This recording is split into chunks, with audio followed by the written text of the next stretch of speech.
In year 2035, AI, like cell phones of the past, has completely integrated into everyone's lives. While bringing convenience to people, it has also drastically reduced labor costs. But by 2039, with the birth of the smart brain, production efficiency rose, yet it directly caused masses of humans to lose their jobs. This led to a nationwide movement to resist AI. Everyone announces and shouts in unison to resolutely resist AI and give them back their jobs. But resistance cannot change the tide of technological progress. In the end, countless people have no choice but to risk their lives by joining games developed by Z-Now, designed for elite upper-class entertainment and gambling, just to earn income. They use their lives to amuse those high above, a connection to the successful game named Gold Game. As long as you keep winning in the survival game, you can gain massive wealth and ultimately obtain Z-Now's permissions, achieving class transcendence. Chun Mo, at this moment, is also forced to participate in this game. Only by continuously winning can he hope to find her. With this former co-researcher of Z-Now, Chun Mo looks further at the people around him. One of them says he heard that if you die in this game, you really die, and he wonders if that can be true. Another says it is nonsense, and that of course it is true. He is Wang Kwang, Level 1. He further says that those who lose the game are electrocuted to death by the helmet. Taking off the helmet mid-game also counts as violating the rules, resulting in instant electrocution. There is no escape. He adds that otherwise, did they think money was so easy to make? But they can still quit now. Another guy says he was forced in here to pay off gambling debts, and going out means death anyway, so there is no way out. Zhao Yukai, Level 1, says he cannot wait. He says he heard long ago that killing in the game is not illegal. Then he looks around and says they should not die too early because he does not want the game to end too soon. After seeing all these people, Chun Mo thinks that entering the game just to enjoy killing proves there are lunatics everywhere. A voice welcomes them to the gold game. Then the announcement tells them to enter the game instance. Chun Mo thinks this is the first stage instance space. He wonders if it is just an empty hall. Then a lady appears and says she welcomes the players and introduces herself as the adjudicator of this game, Little Rabbit. She says she will now explain the game rules. First, she explains that this stage is a beginning stage, and as long as they remember the following rules, they can clear it successfully. Then a further notification says the match will end when the survivors are reduced to 3 or fewer. It also states that the boss is absolutely unbeatable. The White Rabbit then asks if it is pretty simple and clear. After that, she drops to the ground, looks at the candidates and says that is it for the rule explanation. She says she wishes all the players a fun game and hopes she will be lucky enough to see them all later. Then she laughs and leaves the place. One of the candidates asks if that is it and wonders whether anyone understood what she said. Chun Mo thinks that survivors must be 3 or fewer. Does that not mean that out of the 10 people here, 7 must die to pass? He thinks that is impossible. Suddenly, a strange noise starts happening around them as monsters appear. Everybody starts running. Some wonder what is happening. Another shouts at them to run and not just stand there. Many scream for everyone to run fast and not let that thing catch them. As everybody keeps trying to survive, another group curses and asks how they are supposed to clear this thing. Someone else says they cannot dodge it or beat it and asks if they are just waiting to die. Then a guy tells everyone to spread out and not group together. Chun Mo thinks, damn it, what kind of stage is this? Do they really have to let this monster kill 7 people to pass? As everyone keeps running, the monster slithers all around the place, and finally it is right behind Chun Mo. He tries to run and moves out of the way before the snake can strike. Even so, it only buys him a little more time to barely survive. Everyone hides, hoping it will not see them. However, the snake does see them. Then a guy curses and asks what kind of international joke this is. He questions what they mean by absolutely unbeatable and says he is not dying in a place like this. He starts running, but suddenly the snake appears right in front of him. He is completely caught off guard, but he suddenly jumps out of the way again. For now, he has survived. He curses and asks when that beast got in front of him. Then he notices that the beast is still coming toward him. Even as he keeps making 90-degree turns again and again, it continues following him closely. He realizes that at this rate, getting killed is only a matter of time. Then he notices Chun Mo just standing there. In that instant, he decides Chun Mo will die in his place. The guy keeps running as fast as he can, trying to lure the snake toward Chun Mo. But as Chunmu was thinking about his next move, the villain suddenly came up right behind him and grabbed him. Chunmu said, "Who?" However, the opponent, the bully, replied, "Brother, rest in peace," and then threw Chunmu aside, saying, "Don't blame me on the road to the underworld." Chunmu went straight into the mouth of the snake demon as he wondered, am I going to die? And then he began looking back at his past memory. His sister said, "Bro, this is my new dish. Hurry and try it. Tell me if it's good." Then, After seeing his memory of his sister, he thought, "Little sister, so at death's door, you really see your life flash by." Then the sister said, "It's okay, I'm not a child anymore. This little wound is nothing. Seeing you eat happily, I think it was worth it. Haven't eaten all that rice for nothing. Big bro, from now on, I'll handle your meals." However, Shinmu then thought, "You not keeping your word. You said you'd cook for me every day. Turns out, it was your last meal for me, because after that, everything changed." That becomes the last memory of his sister. A dark day arrives. As Chun Mo continues thinking, an unexpected disaster shatters all the good things in his life to pieces. He remembers losing his job as a Z-Now researcher and being burdened with huge debts. He tells his sister not to worry about him, but she scolds him and says he is her brother and asks how she could ever leave him alone. Chun Mo thinks he had expected her to blame him, abandon him, or leave him, but she did not. Instead, she keeps caring for him. She tells him not to worry and says she will find a way to deal with the money. She reminds him she is no longer the child who could only hide behind him for protection. For her sake, he enters this damned game. He remembers her saying maybe she could do something. Since then, she never came back. He swears he must find her. Back in the present, the monster snake swallows him. Even so, he struggles and says he absolutely cannot die here. With all his strength, he tries to force himself out of the snake's mouth. He manages to get out partially, but not completely. Only half of his body comes free before he begins falling. He crashes onto the ground, whatever is left of him hitting hard. He thinks he cannot accept this and feels deeply unwilling to die like this. Then a notification appears, stating that employee number 000006, researcher Chun Mo, has been detected. It announces that the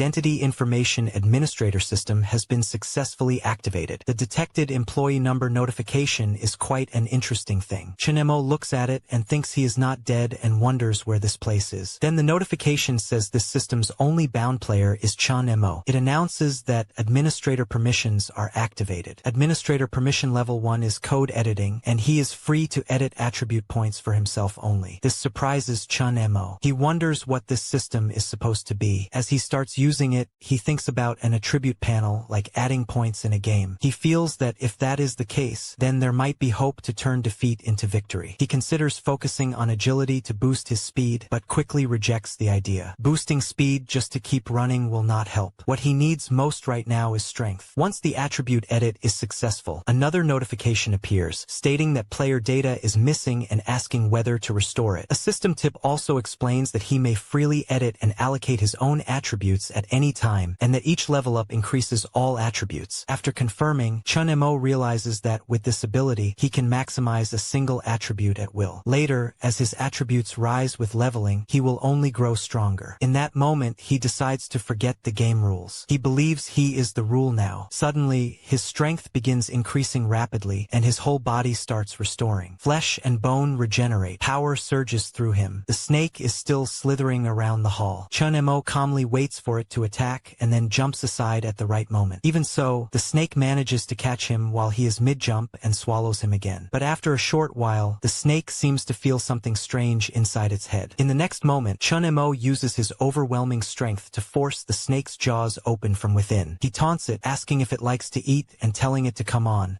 saying they will see who eats whom today. With his immense strength, he begins beating the snake violently from the inside. The snake thrashes and struggles, desperately trying to fight back. Soon, Chun Mo lands on the ground and starts thinking about what he is going to do next, his aura spreading all around him. Everybody watches in shock, wondering if this guy is even still human. They cannot believe what they are seeing. Chun Mo thinks to himself that at least the attack worked. That proves the beast is not completely immune to physical attacks. But with his current attack power, killing it is unrealistic. Even if he sacrifices other attributes to stack strength, it will still be hard to face it head-on. At most, he could barely hold it off for a moment. He decides it is better to continue with his previous plan, full agility. He chooses to use the snake game rules against it. Once his agility becomes extremely high, he can effortlessly move out of the snake's way. Then he forms a new idea, make the snake's head attack its own body. With his supreme agility, that should be easy. As the snake rushes past him and then quickly turns around to strike again, Chun Mo recalls that in the original Snake game, if the head touches the body, the game ends. He believes that might be its only weakness. While the snake keeps chasing him, he runs swiftly and changes direction constantly, trying to confuse it and force it into making a mistake. He challenges it in his mind, urging it to bite itself. Soon, he positions himself directly in front of the snake's own tail. The snake opens its jaws, trying to devour him. But with his overwhelming agility, Chun-mo instantly dodges out of the way, causing the snake to lunge toward its own body. However, just before anything decisive can happen, the snake suddenly twists and activates some kind of protection mechanism, avoiding fatal self-contact. Chun-mo immediately realizes he was right. That was indeed its weakness. But Z now has already patched it. Now the snake has a new protection mechanism. For the moment, Chun-mo retreats and thinks further. With its only weakness fixed, everything is back to square one. But this indirectly confirms something important. The boss truly cannot be defeated. At this point, players will naturally believe the rule that the stage can only be cleared when survivors are reduced to 3 or fewer. They will fall into the trap, and once they start killing each other to meet that condition, they will inevitably descend into endless ruin. This is exactly what the game managers want. But suddenly, Chun-mo gets an idea. He thinks that if he can break the beast's protection mechanism, he should be able to win. Somehow, he has to draw the beast's attention and forcibly make the snake's head touch its own body. Then he notices that guy again. In his mind, he thanks God for sending him manpower. The guy is standing with his 2 cellists. One of them says the kid is gone, but the boss tells them to watch both sides carefully. Then he says they should just stay there. The rule says if only 3 people are left, they pass, so there is no need to go looking for trouble. Another underling praises him, saying the boss is wise. He adds that the kid seems to have some skill and might even manage to kill the boss monster. If he does even better, they can just win lying down without doing anything. At that moment, Chun-mo steps out and asks if they really think he is not there. Seeing him, the boss is shocked. Chun-mo grabs him instantly and warns him not to move. He says if his hand slips, the boss will be exiting early. The boss quickly tries to talk it out. He admits what he did earlier was not cool, but says that right now they should stick together. Chun-mo calmly replies that he could take him down first and then go unite with the others. The boss immediately panics and admits he was wrong, begging to be spared. One of the underlings cannot stand it and curses Chun-mo, telling him to let their boss go. He rushes forward to punch Chun-mo, but Chun-mo casually throws the boss straight at him. The two collide heavily. Terrified, the boss calls out to his third brother.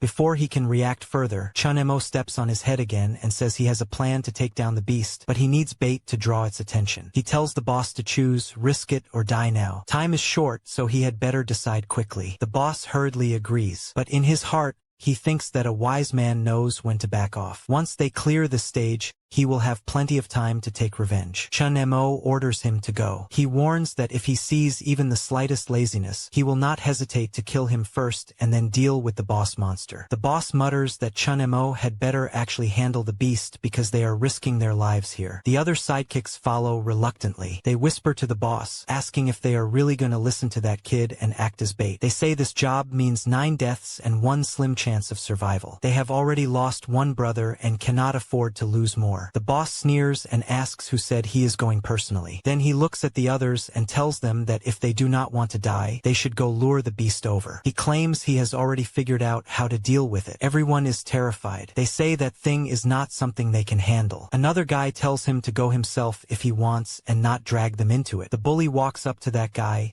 calls him brother in a mocking tone, and then kicks him hard. The man falls to the ground just as the snake rushes over and devours him. The rest are horrified. The bully asks if he has been too polite with them and threatens to take them all down if they do not move immediately. This time, they obey. But just as they start moving, he suddenly grabs the hand of a pretty girl and tells her to stay. She nervously asks what he wants and says she has already done everything he told her to do. He tells her he is giving her a way to live. He says she should follow him from now on. When everyone else is dead, the 3 of them can pass. Otherwise, she can go to hell with the others. Meanwhile, another woman and a boy curse him, saying that bastard is sending them to their deaths. They shout that as long as the survivor count does not drop below 3, they absolutely cannot let him succeed, and they start running. The snake catches one of them. The woman standing beside the bully nervously promises that as long as he does not abandon her, she will do anything. This is exactly what he wants. One of his underlings quietly asks whether this plan will really work and points out that the woman will not last much longer. The bully coldly replies that if she dies,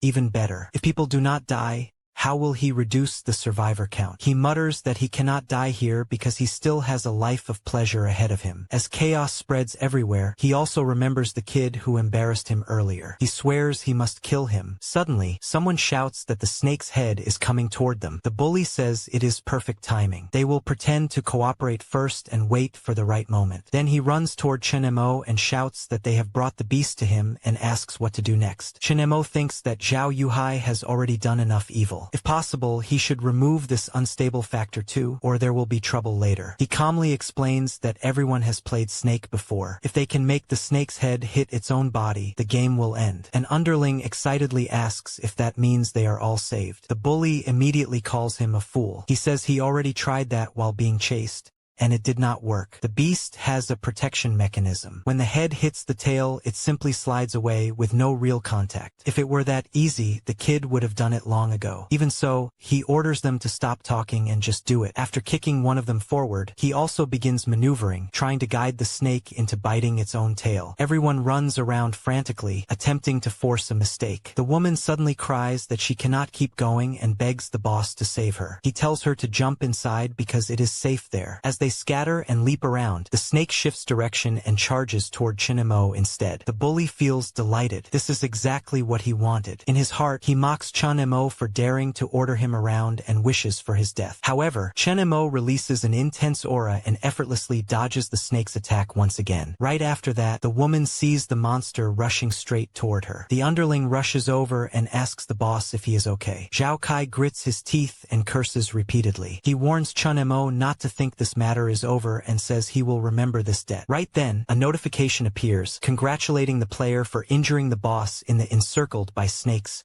dungeon. It announces that a hidden achievement, Snake Hunter, has been unlocked. The player's level increases to level 3, and he gains 6 free distribution points. Hearing this, Chenemo frowns. He thinks that the last attack should have killed the snake. How could it only be injured? He wonders if that beast is still alive. At that moment, Happy Rabbit appears and congratulates everyone for successfully clearing the dungeon. She announces that all surviving players will receive corresponding experience and monetary rewards. Additionally, each survivor will receive 3 freely distributable attribute points. The underling suddenly notices that Zhao Kai's severed hand has completely regenerated. Shocked, he points it out. The woman beside them is overjoyed. She celebrates leveling up and says that now they are no longer completely powerless. Zhao Kai quickly checks his attribute panel. The underling excitedly says this is the attribute panel and that it can be summoned at will. He wonders how to allocate the extra 3 points. Zhao Kai laughs and says heaven truly has not abandoned him. He realizes that leveling up also resets negative status effects back to their initial state. Then Happy Rabbit announces that, by majority rule,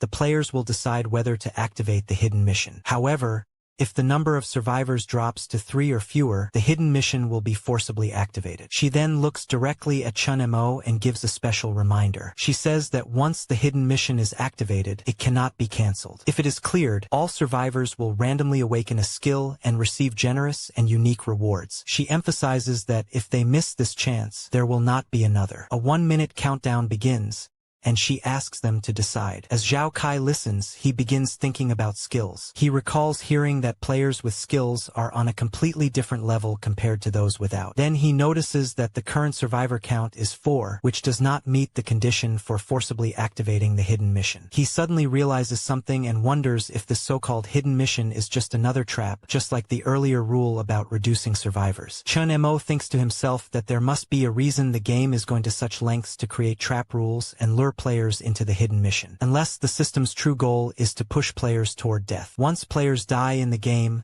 the helmet's powerful current kills them in reality. No one actually cares about the players' lives. They lure them into high death rate dungeons just to generate traffic. That must be their real aim. So he concludes that the safest choice is simple. Whatever the higher-ups want them to do, they must refuse. He clearly states that he does not agree to activate the hidden mission. The woman also says she does not want to stay in this man-eating place for even another second and refuses as well. The underling tells Zhao Kai that the money they have already earned is enough enough to live on for a while. He says this place is too dangerous and they should leave quickly. Happy Rabbit tilts her head and says what a pity. She advises them to think carefully, reminding them that the rewards for clearing the hidden dungeon are extremely generous. Not only can they easily obtain in-game experience, items, and skills, but they can also gain a great deal of money and fame in real life. Chun-Mo cuts her off and firmly says they refuse to activate the hidden mission. Happy Rabbit sighs and says that in that case, among the 4 survivors, 3 have refused. She begins to declare the result, but Zhao Kai cannot accept it. In his heart, he rages. He thinks it cannot end like this. If he had a skill, Chun-Mo would not dare act so arrogantly. If he had a skill, everything would be different. Suddenly, he stops his underling. The underling looks confused. Zhao Kai calmly tells him not to worry about his family,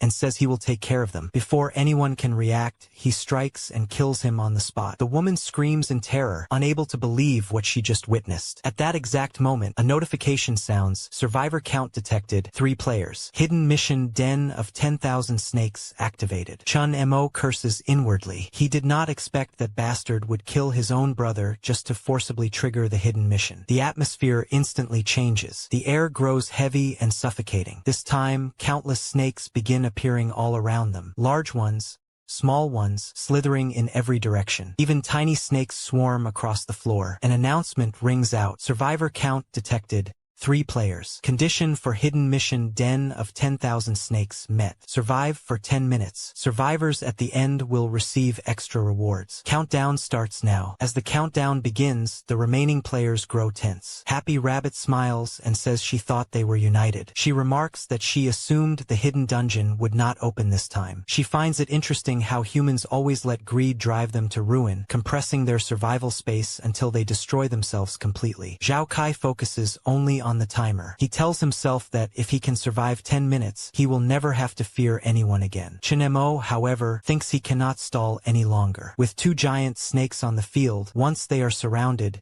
even 100 lives would not be enough. Then something strange happens. The smaller snakes begin devouring each other. Chun-Mo notices immediately. He realizes the snakes did not split apart after colliding. He starts analyzing the situation. Maybe the protection mechanism only applies to each individual snake's own body. If 2 separate snakes collide, the devour rule takes priority. If that is true, then this hidden mission is simply an extension of the original Snake game. The rules should remain the same. Kill both snakes to clear it. That means he must find a way to make the 2 bosses devour each other. This is his last chance. Meanwhile, Zhao Kai is still obsessed with surviving 10 minutes. He tells himself that no matter what, he must endure. If necessary, he will use the woman as a scapegoat. But before he can act, the woman suddenly tackles him and tells him to go to hell. They stumble directly into the path of several snakes. Zhao Kai explodes in anger. He curses her for betraying him and shouts that he schemed so hard, even killing his own brother to activate this hidden mission. He refuses to believe he will die here. The woman coldly responds that betrayal suits him. She says she knows exactly what kind of person he is. If he could kill his own men,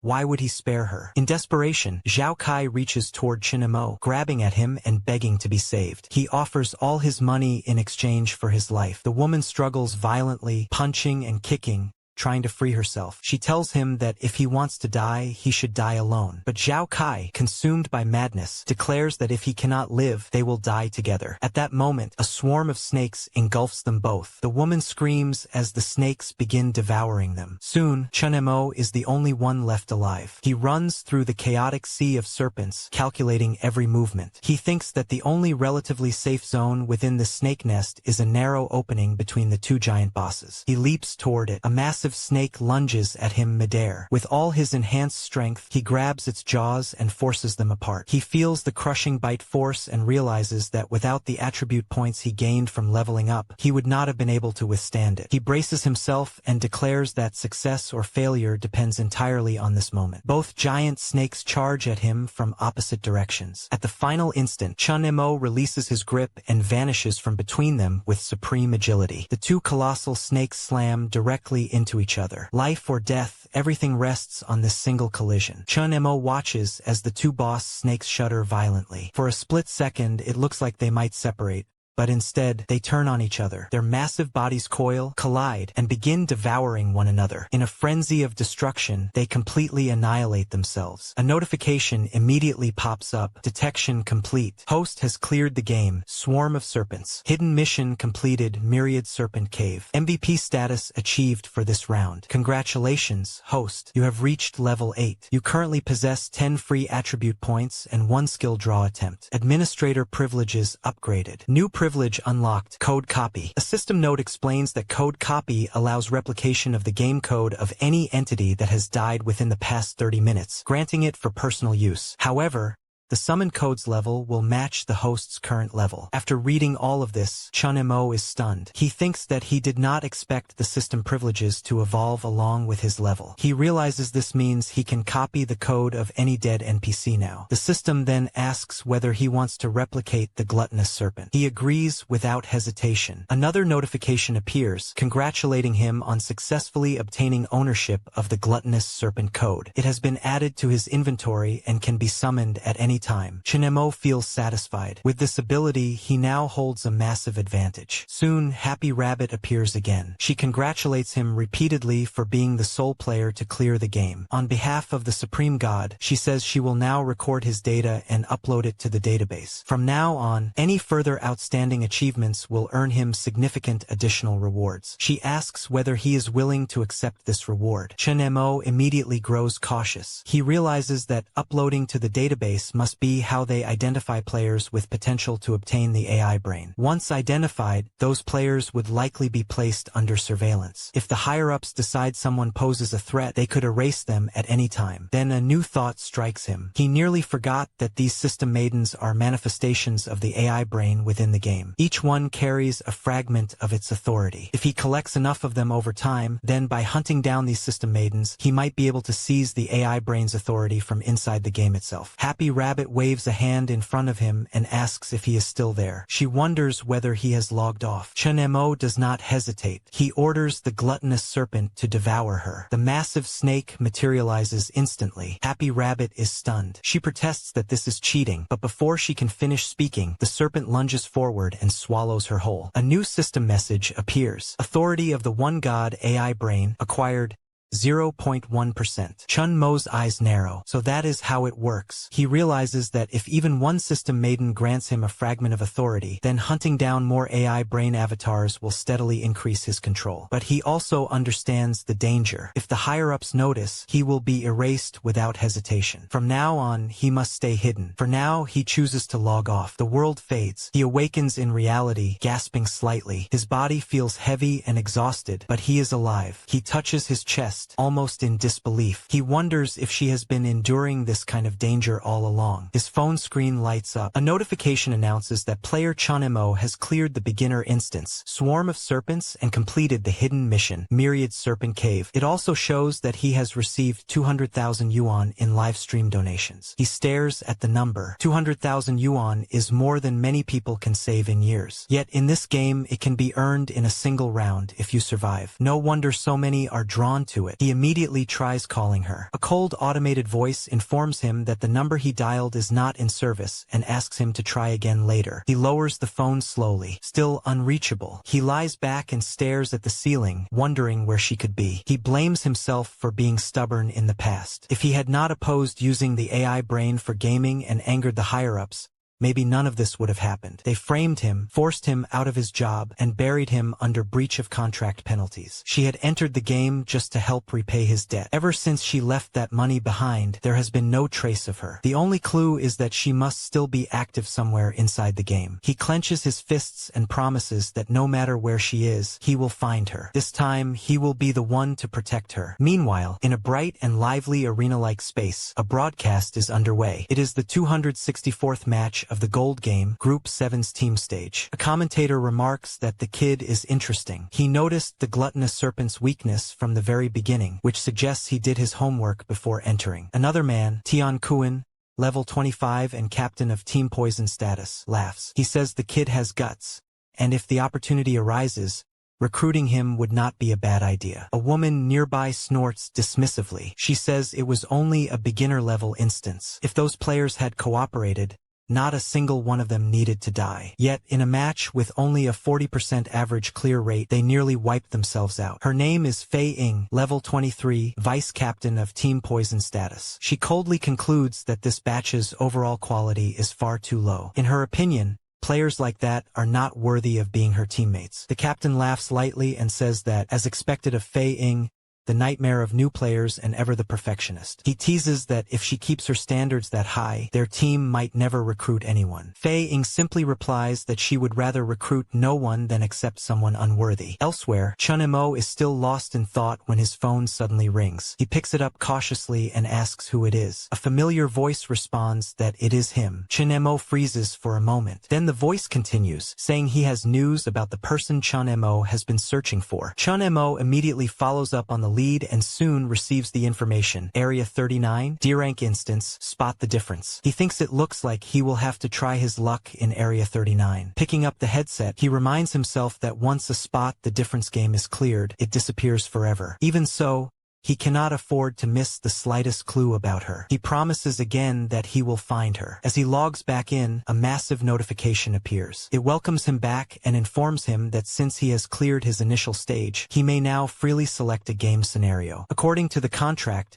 he must enter his next game within 7 days. If he violates this term, he will face a huge penalty fee, and the company reserves the right to enforce compliance. Chun Mo clicks his tongue in annoyance. He thinks these are truly tyrannical terms. Either he keeps playing and generating profit for them, or he pays a fortune to buy his freedom. They have structured it so they never lose. Still, he decides that is not his priority right now. Finding his sister is what matters most. He opens his status panel and begins allocating his points. From past experience, he understands that raw combat power is not the only factor in clearing stages. However, it greatly increases survival odds. For now, strength and agility are his main focus. Intelligence, which represents magic power, is less urgent at the moment. As he distributes the points, he can feel his body becoming stronger. Then he notices something else. A skill slot. He almost forgot that after clearing the last stage, he earned one skill draw. He decides to use it before entering the next instance. He commands the system to start the skill draw. The interface spins and eventually lands on a primary skill. The system congratulates him and announces that he has obtained Wings of the Invisible. Upon activation, the player can remain airborne for 1 minute. The cooldown time is 10 minutes. Chun Mo considers it. It is not a high-tier skill, but a short flight ability could be life-saving in critical situations. He accepts it as a useful addition. Without wasting more time,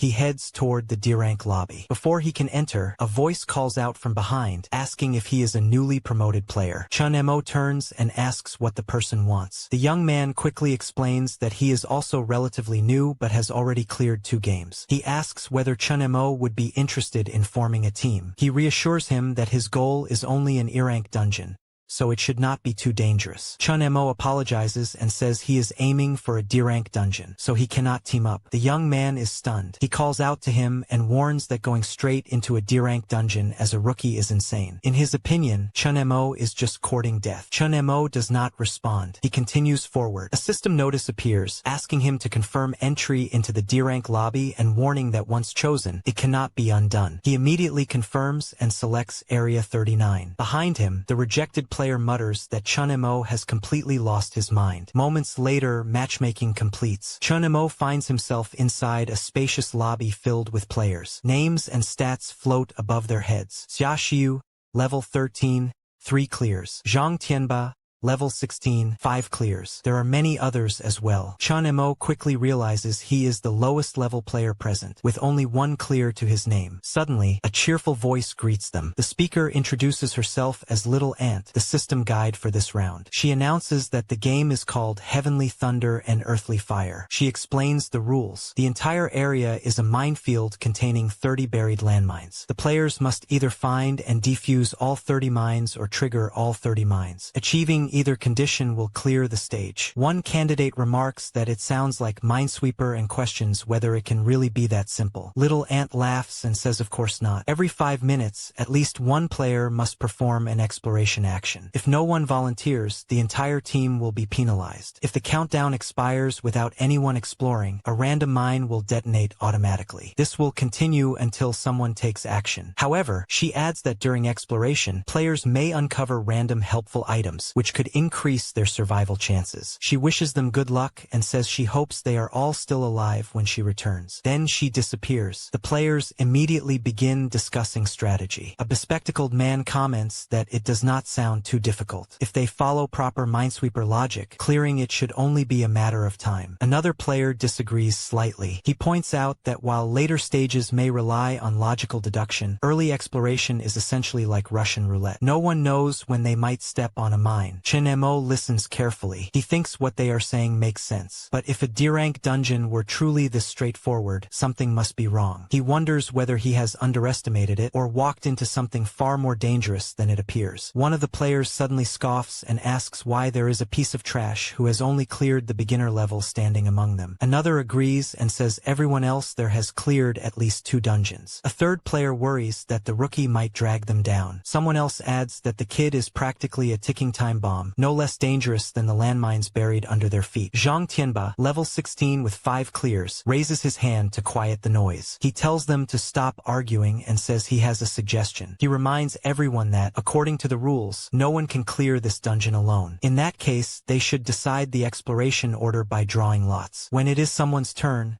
they must step forward. Anyone who dares to break the order will be treated as a danger to everyone. If that happens, he warns them not to blame him for eliminating the parasite. He adds that this way, even if the rookie is inexperienced, at least he will not drag the team down unfairly. As for survival, it will depend on each person's own ability. He then asks who is in favor and who is against. One of his followers loudly announces that this is Brother Tyrant from Z-City. Another aggressively challenges anyone with objections to step aside for a one-on-one fight. Anyone without an opinion should just raise their hand. Chen-mo observes quietly. Although Tianba's attitude is tyrannical and authoritarian, this method is indeed the most practical solution for now. Without some structure, the group would descend into chaos, which would only make the situation more dangerous. Tianba then proposes that to ensure fairness, they will use the system's built-in lottery function. That way, fate will decide, and no one can accuse him of manipulating the results. However, in his heart, Tianba sneers. His skill is hand of fortune stealing. In any game that involves luck, he holds the advantage. Moreover, he paid a high price on the black market for insider information about this dungeon. Otherwise, he would not have been willing to waste one of the 3 limited uses of his precious skill. After the system lottery runs, the result appears. Tianba himself draws the first exploration turn. One suspicious player clicks his tongue and says he does not believe it is such a coincidence. Tianba drew the first slot. Does that mean he is absolutely certain the first move is safe? A woman nearby urges everyone to stop stirring trouble. The less conflict, the better. They cannot afford to provoke someone like Tianba. Besides, she argues it is a system lottery. How could it possibly be manipulated? Tianba steps forward confidently and announces that he will begin from this tile. A woman panics as she looks at the unopened grid. She thinks there are still too many unknown safe zones. Randomly stepping forward now is far too risky. Nervously, she asks if anyone is willing to switch places with her. Another woman immediately refuses, pointing out that her position is pure gambling. With a bit of bad luck, she would die instantly. No one would be foolish enough to trade. Someone else impatiently tells her to hurry up and stop wasting everyone's time. She snaps back that she understands and tells them to stop pressuring her. At that moment, Chen-mo receives a system notification. System authority, 0.1%. Current anomaly detected, 2, 2, and 1. 2 squares have been switched. Additional information available. Chun-mo's eyes narrow. So even 0.1% of the AI brain's authority can reveal hidden dungeon data. If he could access more internal information, the difficulty of this stage would drop dramatically. He attempts to retrieve more details. Another notification appears. Reading failed. Insufficient authority. He clicks his tongue inwardly. As expected, it is not that simple. For now, he can only analyze the single clue he has. Why would the coordinates 1, 1, and 2, 2 switch places? He notices a faint XP system watermark on the panel interface. Something clicks in his mind. Suddenly, he speaks up and says he will switch with her. Everyone turns to stare at him in shock. One woman warns him not to joke around and reminds him he cannot go back on his word. Chun Mo calmly confirms that he will take her position. He will step second. The surrounding players shake their heads. Some mutter that this newbie is insane. Others assume he is just trying to act heroic to impress the woman. A few decide to stay far away from him in case his stupidity gets them killed. The woman quickly accepts and tells him to hurry up. She will go first and wishes him luck. As Chun Mo steps forward, Zhang Tianba watches him carefully. Inwardly, Tianba becomes curious. He himself dared to take the first step only because he spent heavily on black market intelligence. Yet this rookie seems just as confident. Could he also have insider information? Meanwhile,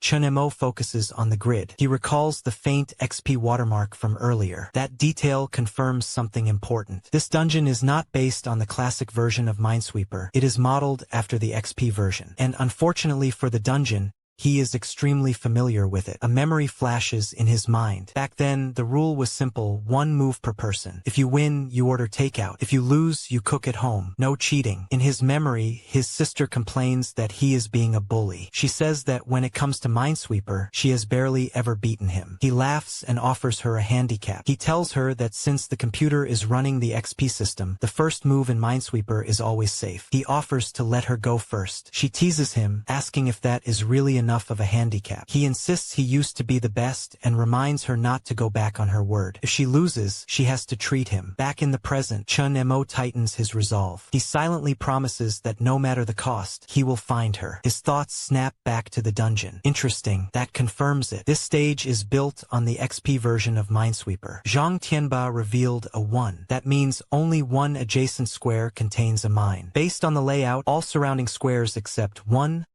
are safe. Therefore, 1 must contain the mine. Originally, Tianba should have stepped on the mine at 2, but because the XP system guarantees the first click is safe, the mine was relocated to the top left corner. That explains the earlier system prompt stating that 2 and 1 were swapped. Everything makes sense now. Chun Mo suddenly announces that he will switch. The others are stunned. To fight so hard for the first move, Tianba must have obtained dungeon information through some special channel. Chun Mo does not know how Tianba acquired it, but he is certain it was not luck. A player behind him mocks him, saying he only has 10 seconds left. He sarcastically asks whether the so-called hero who tried to save the damsel is getting scared. The woman quickly clarifies that she is not associated with him and that he volunteered on his own. Another player warns Chun Mo that if he dies, it will not be her fault. Ignoring them, Chun Mo calmly steps forward and selects the tile beside Tianba's revealed square. Tianba's eyes widen in surprise. The tile opens. Instead of an explosion, a large area of safe tiles unfolds across the board. System notifications rapidly appear. Health potions acquired. Speed potions acquired. Strange capsule obtained. The crowd erupts in disbelief. Some accuse him of insane luck.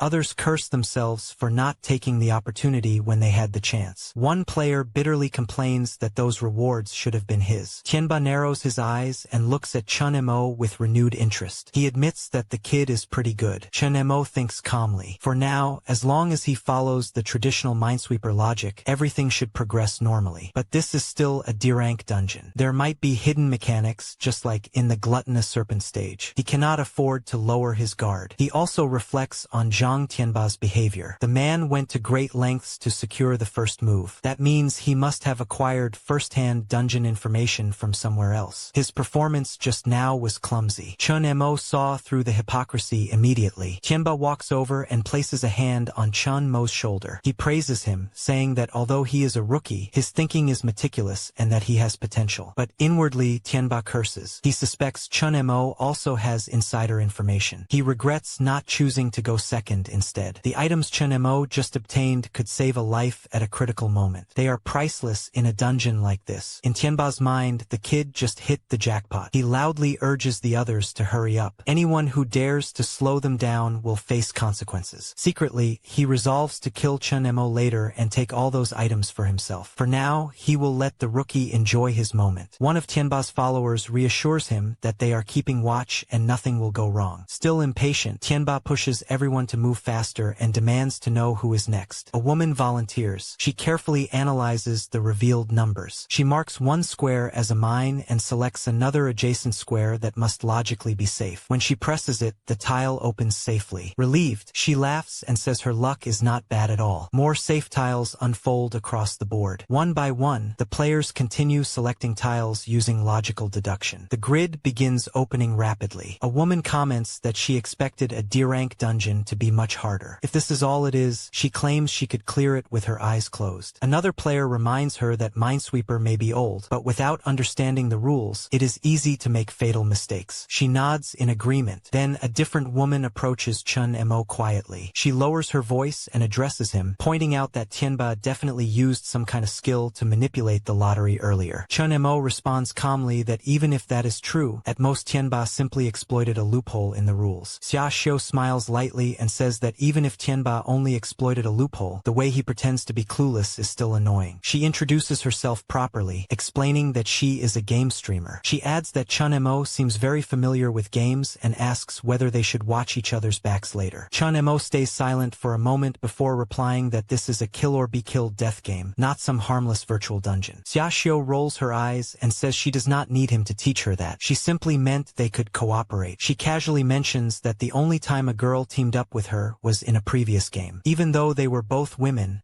that player was unbelievably strong. It was the first time she had ever seen a female player that powerful. Unfortunately, she forgot to ask for her name. All she remembers is that she had golden hair. She admits she has not met such a strong and reliable carry since then. The moment Chun Mo hears that, his heart tightens. Golden hair. He grabs her arm unconsciously and urgently asks whether the player had long hair, double eyelids, and a beauty mark near the corner of her eye. Xia Xiu winces and tells him to loosen his grip because he is hurting her. She says she did not get a close look, but from what she remembers, that description might fit. Chun Mo's mind races. Could it really be her? Before he can press further, someone shouts that it is the next player's turn. Tianba impatiently demands that they stop spacing out and choose already. The woman whose turn it is begins to panic. All the clearly safe tiles have already been revealed. The remaining ones are ambiguous. Every option is a gamble. One wrong step and they all pay the price. The system voice announces that the next player must act promptly. If the 30-second countdown ends without action, a mine will detonate randomly. Tianba coldly reminds her that if she refuses to follow the rules, she will become everyone's enemy. One of his men steps forward aggressively, pressuring her. At that moment, Xia Xiu suddenly points out a tile and calmly tells the woman it should be safe based on the numbers. The woman hesitates, then nods and selects it, thanking Xia Xiu and promising she will not forget the kindness. Some players mock her, saying they cannot believe someone needs help with something so simple. Xia Xiu defends her, explaining that she was just nervous and froze for a moment. She tells the others to back off. The tile opens safely. The woman beams and happily announces that it worked. Xia Xiu smiles, relieved, but suddenly, a red aura begins spreading across the field. The woman looks confused and asks what is happening, insisting she was told there was no mine. Chun Mo's expression changes instantly. He shouts for everyone to get down. In the next second, the mine detonates. The explosion erupts violently. In an instant,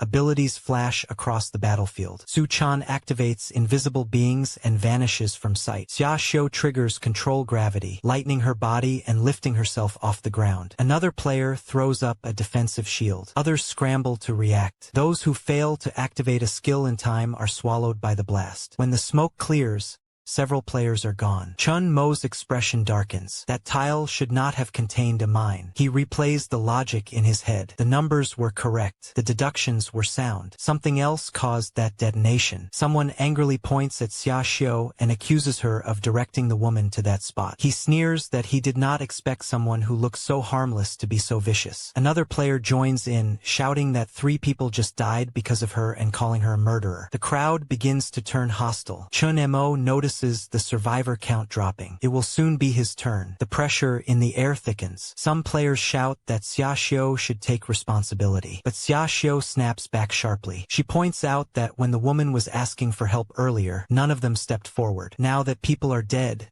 they suddenly want a scapegoat. She says they are only looking for a righteous excuse to shift blame. Chun Mo silently analyzes the board again. Xiaoxiu did not miscalculate. The 3 mines around that number were already marked. Logically, that tile should have been safe, unless he looks more closely at the grid. A moment ago, one of the adjacent numbers flickered. 0. That should not be possible. Tianba curses and demands to know how a murderer can still speak so arrogantly. He suggests they eliminate Xiaoxiu before she causes more harm. Some players begin drawing weapons. The atmosphere turns dangerous, but instead of stepping back, Chun Mo suddenly moves forward, positioning himself near Xiaoxiu. She looks at him in surprise and asks whether he intends to pick a fight as well. Chun Mo ignores the hostility around him and raises his voice. He tells everyone to listen carefully. He explains that there is another type of mine hidden in this dungeon, one that can move freely beneath the field. It is buried below the visible grid. If influenced by gravity or external force, it can shift positions and detonate unexpectedly. That means the explosion was not caused by a logical error. It was triggered by a moving mine. A woman frowns and says if the mines can move, then what was the point of all that safe information earlier? Another player complains that this is supposed to be Minesweeper. If the mines move, is it even Minesweeper anymore? Tianba narrows his eyes. Moving mines. Now that is interesting. Chun Mo points at the grid and explains in a steady voice. He says the numbers in that area were 3-3-3-2 before, but now they are 2-3-3-3. One of the marked spots is gone too. That means a mine shifted one space to the right. That is why the woman stepped on what used to be a safe tile and got blown up instantly. One of the players pauses and admits that now that he thinks about it, the pattern really did change. Another says the square she stepped on was definitely safe earlier. Chun Mo then looks at Xiaoxiu and says she guided that woman there even though the board had already changed. He suggests she used her as a test to confirm the moving mine. He asks if he needs to spell it out any further. Xiaoxiu's face tightens. She denies it and demands to know how he figured that out. She asks what his angle is and why he is suddenly speaking up for her. Chun Mo says he is not helping her out of kindness. She just cannot die yet. He needs her ability to figure out what is really going on in this dungeon. Xiaoxiu scoffs a little and says she has no reason to help him, just because he said a few words for her. She also reminds him that even without his help, the others cannot easily touch her. Chun Mo's patience runs out. He summons the gluttonous serpent. The massive creature appears beside him, its presence heavy and oppressive. The pressure in the air shifts instantly. He looks at her seriously and asks if he has been giving her too much respect. He reminds her he is already marked as a wanted criminal in this system. He is not here to joke around. The mood changes right away. Even Xiaoxiu feels the pressure. She did not expect this level of presence from someone who is supposedly only level 8. For a moment, she wonders if he is hiding something. After a short pause, she adjusts her tone. She introduces herself more properly and says she does not want to make enemies either. Then she explains that her hypnosis skill can only be used on the same person 3 times. She has already used it once earlier. Tianba immediately jumps in, asking how long the effect lasts and what exactly it can control. He wants all the details. Someone else mutters that maybe she just misread the board and is overthinking it. But at this point,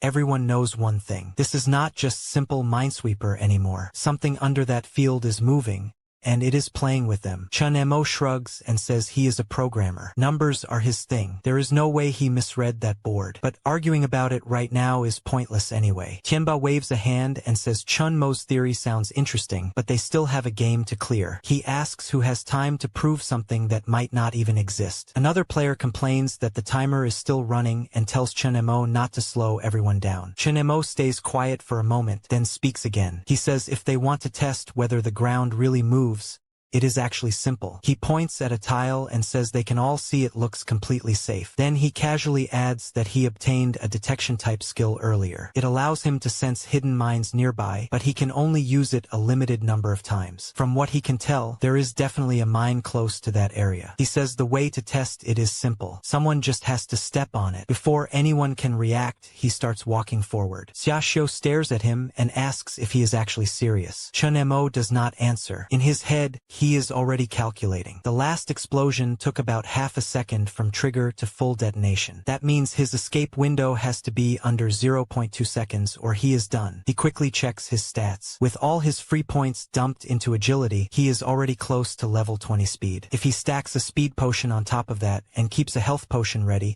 he might just barely make it out of the blast radius. Around him, other players start backing away. One says he is getting some distance and does not want to get caught in the shockwave. Another calls him a lunatic and tells him not to drag others down if he wants to die. Shinemo steps forward anyway. The moment his foot touches the tile, boom, the explosion hits instantly. Flames and shockwaves tear across the field. Players dive, shields flare, skills activate again. Smoke fills the air. For a split second, everyone assumes he is gone. Someone mutters that there is no way he survived that. Then, a figure bursts out of the smoke. Shinemo. He sprints out of the blast zone at insane speed, barely skimming the edge of the explosion. Even Xiaoxiu is stunned. She thinks there is no way someone at level 8 should move like that, even with potions. In her mind, he has to be hiding his true level. At least level 20, maybe higher. Meanwhile, Chunmo's heart is pounding. That was way too close. He knows he would not survive another direct blast like that. His HP bar is already dangerously low. Without hesitation, he drinks a health potion to stabilize himself. The others stare at him in disbelief. Someone blurts out that he was telling the truth. Another curses quietly and admits the mines really are moving underground. But then panic sets in again. Even if they know the mines move, what does that change? They cannot see underground. They do not know the movement pattern. The system voice interrupts. Players are reminded to proceed with the next exploration within the 30-second countdown. If no one acts,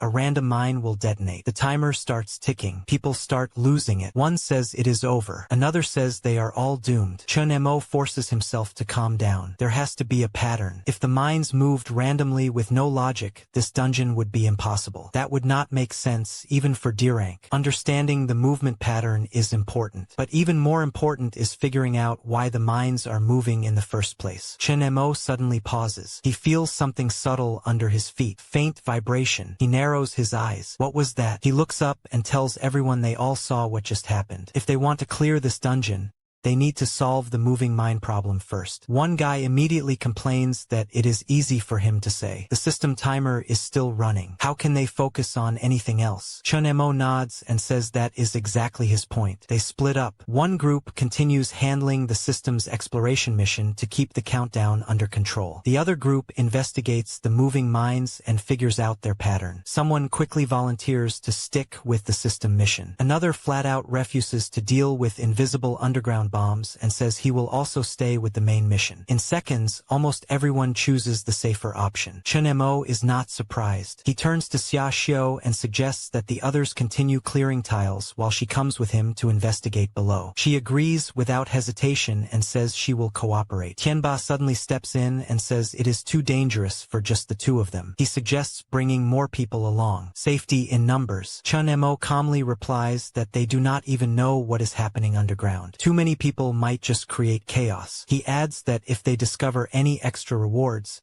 they will share. Tianba smiles, but inside he is already suspicious. That kid definitely sensed something. Share the rewards? Yeah, right. After a brief pause, Tianba nods and says he will stay above and lead the others to continue the mission. Then he pulls out a communication device and hands it to Chunemo. He says that if they run into trouble below, they should contact him. He will provide support from above. Chunemo is slightly surprised. A walkie-talkie type item inside a dungeon is not common. Tianba clearly came prepared. He accepts it. As Chunemo and Xiaoxiu move away, Tianba's expression changes. In his mind, he scoffs, trying to outplay him, still too inexperienced. If they find something valuable down there, he will just trigger multiple mines from above and force clear the instance. The stage will end, rewards will be distributed, and they can be buried underground for all he cares. Up top, he keeps smiling, but his eyes are already calculating. As they are leaving, Xiaoxiu says she is telling him honestly. Does he really expect Tianba to help them? Even she can tell that guy is bad news.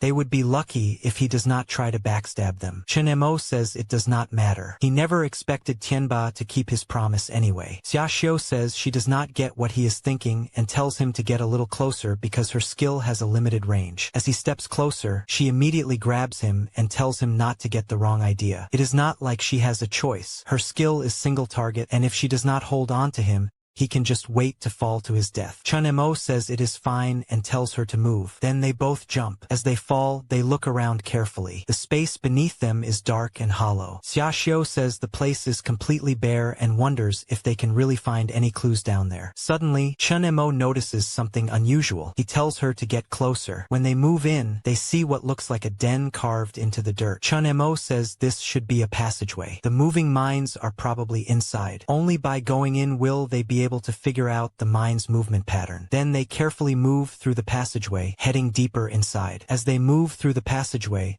Xiaoxiu says she did not expect there to be tunnels like this underground. She guesses the mines must be using these tunnels to move around freely. She jokes that maybe they are mines that grew legs, and she laughs. But while laughing, she suddenly notices a flash of red through a crack in the dirt wall. She immediately points it out and says something was just there. Then she nervously tells Chun-mo that he has to protect her. Down here is different from the surface, and she cannot fully use her skills in such a tight space. Chun-mo thinks to himself that he already figured out the true nature of the moving mines back when he was inspecting the explosion crater earlier. As he focuses, he notices something shifting in the shadows. A system notification pops up. Detected copyable code. Mine soldier ant copy? Yes or no? Chun-mo's eyes sharpen. Mine soldier ant. So the mines are not just mechanical traps. They are living creatures. No wonder they can move. He immediately selects yes. The code is copied, and a new summon becomes available to him. Before he can finish thinking through what to do next, Xiaoxiu suddenly freezes. More red shapes begin crawling out from deeper inside the tunnel. Ants, dozens of them. They are surrounded. Chun-mo mutters that they are not just mines, they are moving bombs. He should have realized sooner. That NPC clearly treated them as intruders. He warns that if the colony panics, they will keep gathering in greater numbers. Xiaoxiu clenches her teeth and says that instead of standing there waiting to die, they should fight. She activates gravity control, ready to crush them. Chun-mo immediately stops her and tells her not to do it. If she detonates them in such a confined space, they will all die together. She demands to know what else they are supposed to do. Chun-mo raises a hand and summons the mine soldier ant he just copied. A large ant appears in front of them. He quickly tells her to get down. They both crouch beneath the summoned ant,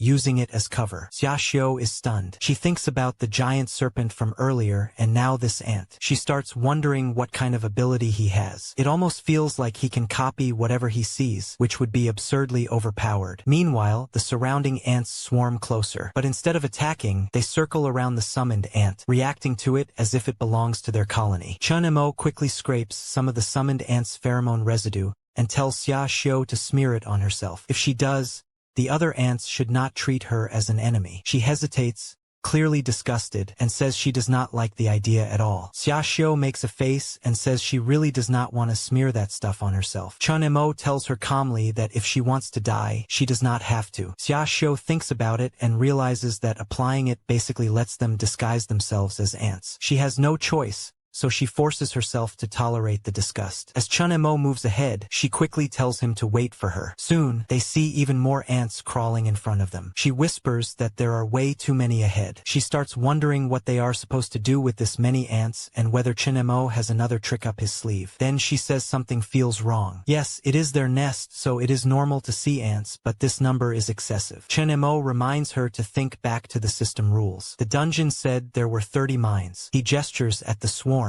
Looking at this, there are clearly more than 30. Forget 30, there are probably over 50 already. Xiaoxiu pauses and admits that now that he mentions it, that is true. She wonders if the game rules were fake from the start. Chun-mo thinks the rules cannot be fake. More likely, when the game began, there really were only 30 mines. He tells her to stay close. If he is right, the answer is at the end of this tunnel. They keep moving forward, ignoring the ants as long as they are not attacked. Soon, they reach a larger chamber. In the center is the biggest ant they have seen so far. Around it are piles of eggs. Chun-mo understands immediately. The game probably started with only 30 mines. But with this queen constantly laying eggs, the longer time passes, the more mines there will be. If they drag this out, the number will keep increasing. To clear the level, they have to kill this hidden boss. Right then, a system notification appears. The main mission updates, stating that the player has accessed the core mechanism of heavenly thunder and earthly fire. The new objective is to destroy the source of thunder, the Queen Ant. The mission officially starts, offering double XP and one random item draw ticket. The MVP solo reward is listed as a C-rank weapon called Void Blade and a C-rank skill called Camouflage. Chun-Mo wonders if this is the mission update he was expecting. Above ground, the others receive the same notification. One player curses and asks what the hell a Queen Ant even is. He questions whether this is still Minesweeper at all. Another says this means they now have to fight the so-called source of thunder and wonders if they can even win with their current numbers. Tianba's eyes light up. He thinks that the kid really did uncover something valuable. He knew from the start that a D-rank instance would never be that simple. Xiaoxiu thinks to herself that this is a hidden boss. She has heard people talk about hidden bosses before, but she never expected to actually run into one. The rumors say the rewards for killing one are insanely good, and judging from the mission update, that seems true. She glances at Chun-Mo. He is strong. Maybe she should let him test the boss first. If he succeeds, the rewards might just fall into her hands too. She picks up the walkie-talkie and calls out, saying it is her and asking if he can hear her. Tianba's voice comes through the device. He says they all saw the system announcement and asks what the plan is. He offers to bring some people down to help. Chun-Mo takes the walkie-talkie and lets out a short laugh. He says Tianba could not hold back for long. Then he tells him there is no rush and that they should let things play out for a bit longer. On the other side, Tianba's expression darkens. In his mind, he thinks this kid clearly plans to take the reward for himself. Is he not afraid of biting off more than he can chew? Beside Chun-Mo, Xiaoxiu suggests letting them come down to help. She says they might not be able to handle this with just the two of them, but in her heart, she thinks the more cannon fodder they have scouting ahead, the better. That way, she can benefit when things get messy. Chun-Mo repeats that they cannot do it alone, but the others are more useful staying above as support. As more ants crawl past them toward the queen, he says they should move as well. They will not be in danger until the scent on them fully fades. Above ground, Tianba keeps trying to reach them through the walkie-talkie. He calls out and proposes teaming up. He even offers a 70-30 split, with Chun-Mo taking 70%. There is no reply. One of Tianba's men mutters that if the kid will not even agree to 70-30, then there must be something really valuable down there. Another agrees, saying fortune favors the bold. Otherwise, why would he risk going solo? Tianba scoffs and says even if the kid earns something, he still has to survive to enjoy it. He reminds himself that the walkie-talkie has a tracking function. That kid chose the hard way. Underground, the ants continue moving around them. Xiaoxiu whispers and asks what they are supposed to do. Are they just going to keep hiding? The two of them cannot kill this many ants directly. Chun-Mo simply tells her to be quiet. Above ground, Tianba grows impatient. He orders two players to open a specific area of the board. One of them asks why they cannot just continue nearby. Another questions why he is making them go so far. Tianba suddenly pulls out a gun and fires a warning shot. He tells them to stop talking and do as he says, or he will kill them himself. In his mind, he thinks that if there is a queen ant, then those moving mines must be exploding soldier ants. He needs to confirm this theory quickly. The two players panic and agree to do it, begging him not to shoot. Tianba yells at them to move. Underground, the ants begin shifting. At first they were just crawling around, but now they are clearly closing in. Xiaoxiu whispers that something is wrong. The ants are getting restless. If Chun-Mo has any backup plan, now would be the time to use it. Chun-Mo calmly says he does not have a backup plan. He is waiting for rescue. She stares at him and asks if he is crazy. She cannot seriously believe he is counting on Tianba to save them. Even if Tianba comes, they would probably just end up as cannon fodder. The ants move even closer. Then suddenly, system notifications flicker across the ants' bodies. Xiaoxiu panics and says it is over. She says they have been discovered and that she should not have trusted him. One ant lunges forward. She instinctively activates her gravity control to push it back. At that exact moment, boom, a massive explosion shakes the tunnel from above. Chun-Mo says it has started. She looks at him in confusion. He tells her to move and get inside the side side passage immediately. She reacts without arguing. Chun Mo explains quickly that someone above just stepped through the ceiling of the tunnel and triggered the soldier ants positioned there. Another explosion follows. Then another. The blast spreads through the underground network. Soldier ants detonate one after another. A chain reaction. The tunnels shake violently. Fire and smoke surge through the passages as ant after ant explodes. Above ground, Tianba smirks and mutters that no one should try to outplay him. In his mind, he expects the system to announce a mission clear. But nothing happens. He frowns. There is no system notification. One of his men stares ahead in horror and mutters that something is wrong. Then they all see it. From the cracked, collapsing ground, something enormous begins to rise. As the massive ant boss rises into the air, its body swollen and carrying explosive sacks like bombs, chaos breaks out above. A woman nearby begs for someone to save her. She says she does not want to die. Tianba, however,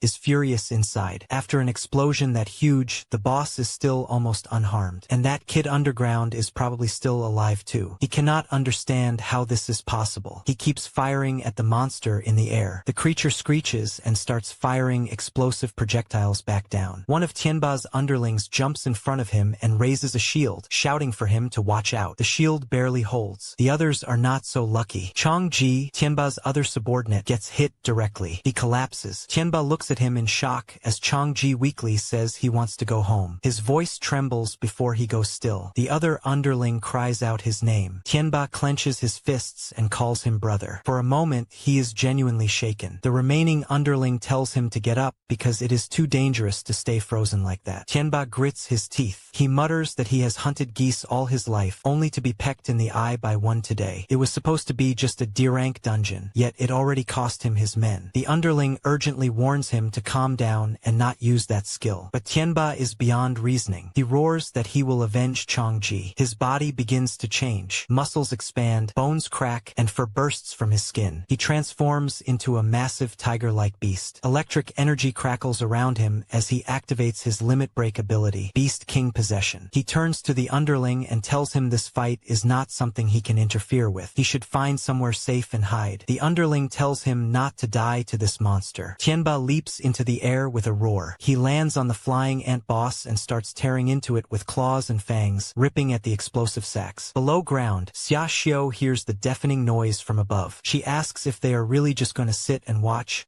waiting for Tianba to get half-killed so they can go up and collect the rewards. Chen Mo shakes his head. If they do that, they will not be any better than him. And this boss is not that easy to kill. As for when to act, he says they should wait a little longer. For now, they watch through cracks in the tunnel as the tiger form Tianba fights desperately, landing heavy blows again and again. But after a while, the tiger's movements start slowing. The ant boss suddenly rises again, barely restrained. It slams into Tianba midair and sends him crashing hard back to the ground. Then the monster spreads its wings wide and starts launching bombs non-stop. Explosive sacks rain down from the air. In seconds, the whole arena is covered in ticking bombs. Tianba, still in his tiger form, dashes across the battlefield, barely dodging one blast after another. Explosions keep erupting behind him, shaking the ground. Through the smoke and chaos, he suddenly spots his last remaining underling running desperately. The guy is screaming for help. One of the bombs is dropping straight toward him. As the underling looks back in horror, Tianba shouts at Tianji to open the shield. But Tianji is too terrified to react in time, so Tianba moves first. He lunges forward and throws up a shield himself, covering both of them just as the bomb detonates. The explosion is massive. The shield forms around them, but the impact is too strong. Cracks spread across it, and within seconds it shatters. Tianba takes most of the blast head-on. He is blown back and forced out of his tiger form, reverting to his normal body. Tianji kneels beside him, panicking and calling him boss, telling him to hang on. Tianba coughs and weakly says that usually Tianji is the one shielding him. This time it was his turn. Tianji starts crying. Above them, the monster is still circling, waiting for another opening. It sees one. The creature dives toward them again. Tianba stares up at it and mutters that maybe this is how it ends. Just as the monster is about to strike, something slams into it from the side. The impact knocks it off course. It is Chun Mo. He bursts out from below and intercepts the attack at the last second. Right behind him, Xia Xiao activates her gravity control, forcing the monster down toward the ground and pinning it for a brief moment. Someone shouts to attack now. Chun Mo does not hesitate. He starts sprinting forward and, mid-run,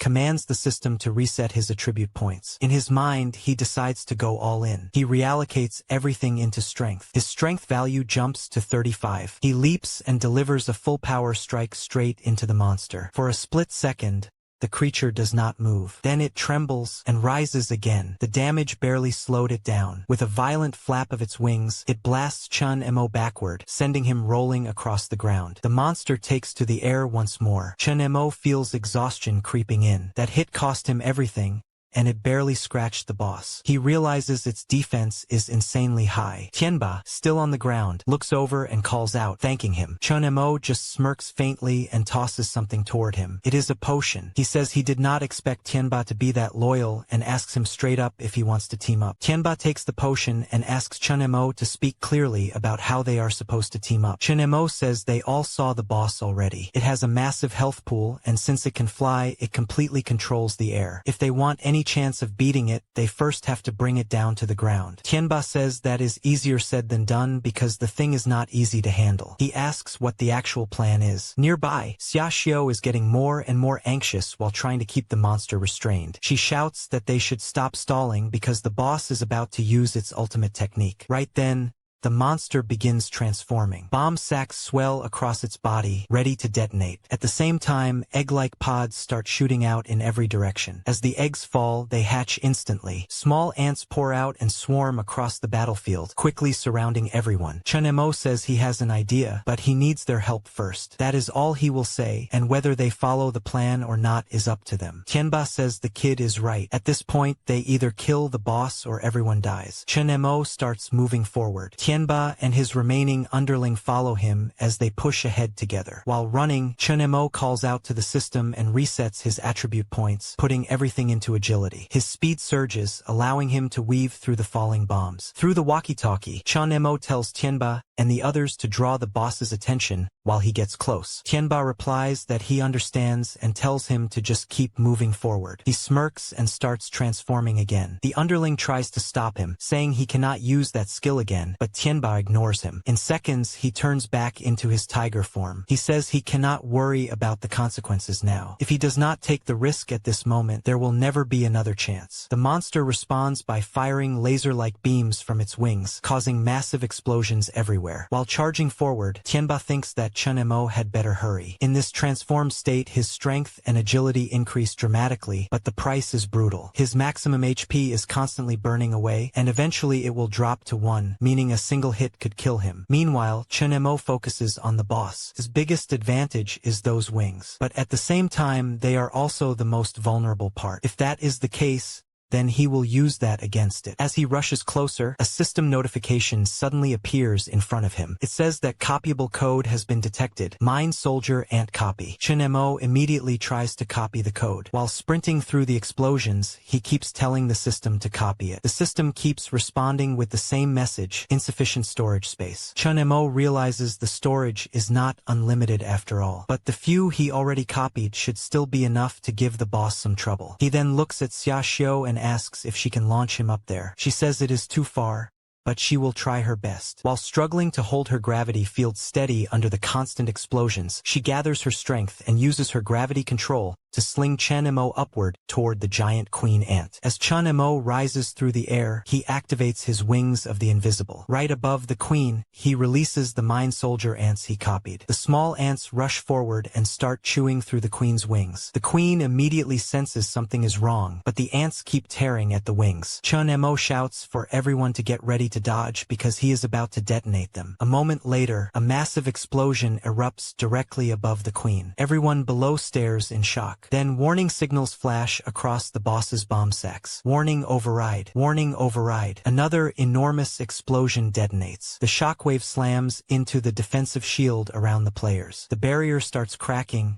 barely holding together. Then the queen's massive body drops from the sky and crashes down, triggering yet another blast when it hits the ground. Through the smoke and debris, Tianba, his underling, and Xiaoxiu stare at the fallen boss. For a moment, they can hardly believe it. They ask if that actually did it. As the smoke slowly settles, everyone watches the fallen queen ant carefully. For a moment, they wonder if they actually managed to take it down. Chun-Mo immediately warns them not to relax yet, because the system has not given any notification. Tianba agrees and says they should stay alert. They wait. Then something moves inside the queen's body. The massive corpse twitches, and suddenly something bursts out from within it. Another ant-like monster shoots out at incredible speed. Everyone scatters instantly, but it is too fast. In the blink of an eye, the creature darts through the battlefield, striking everyone. Tianba and his underling are knocked down. Xiaoxiu and Chen Mo are also slammed to the ground. Chen Mo realizes that the boss's speed and strength have both increased drastically. He suspects this is the boss's final frenzy phase. Tianba has already reverted back to his human form. His underling shouts for him, but Tianba curses the monster, calling it a freak. Xiaoxiu suddenly warns everyone that it is coming again. The ant monster prepares another high-speed attack. The underling quickly throws up a shield and tells Tianba to watch out, but the creature slices through the shield with a single strike. The barrier shatters instantly, and the underling is hit hard and thrown aside. He cries out before collapsing. The monster immediately shifts its focus to Tianba, who is now almost defenseless. At that moment, Xiaoxiu forces herself back up. She uses her gravity control to grab the monster and try to throw it off balance. She struggles to hold it, but she manages to lift it slightly into the air and shouts that there might still be hope. The monster reacts instantly. It flips midair and slams Xiaoxiu down into the ground. Then it prepares to finish her with another strike. Chen Mo rushes in and pulls her away at the last moment. Xiaoxiu panics and says they are finished this time. The ant monster is already right behind Chen Mo, ready to attack again. Chen Mo grits his teeth. He wonders if a D-rank dungeon is simply too much for them. Then he suddenly remembers something: the items he obtained earlier while exploring. He quickly checks his inventory and sees something called Universal Forest Sprout. The description says that once used, it can instantly summon a dense forest rising from the ground. At this point, Chen Mo decides he has nothing left to lose. He throws the item onto the ground. The moment it touches the soil, roots explode outward. Massive trees burst from the ground in seconds, forming a thick forest that spreads across the battlefield. The sudden transformation catches the monster completely off guard. Chen Mo thinks the monster is just too tough. Even Tianba cannot handle it alone. Meanwhile, the monster begins slicing through the forest Chen Mo created, cutting trees down one after another while trying to locate them. For the moment, though, the forest gives them a place to hide. The monster grows more violent, striking wildly in every direction. Explosions echo across the forest as trees are shattered. Chen Mo, Xiaoxiu, and Tianba crouch down, covering their ears. Tianba curses and says the thing is squealing like a stuck pig. Chen Mo says he only has 2 potions left and tells everyone to share them, half a bottle each. Tianba shakes his head and says that is useless. The beast is already in its 3rd phase, and that is not something someone at Chen Mo's level can handle. He says he does not know how Chen Mo boosted his attributes earlier, but in the end he is still only level 8. Chen Mo knows Tianba's words are harsh, but they are true. Still, they cannot just sit there waiting to die. Tianba then tells Chen Mo he probably will not make it out of here. He proposes a deal. He says he can help Chen Mo level up, but Chen Mo has to promise that once he gets out alive, he will help take care of Tianba's brothers outside. Chen Mo asks if there is really such an item that can instantly level someone up. He also points out that promises are easy to make but hard to enforce. Tianba replies that he has plenty of brothers outside. If Chen Mo tricks him,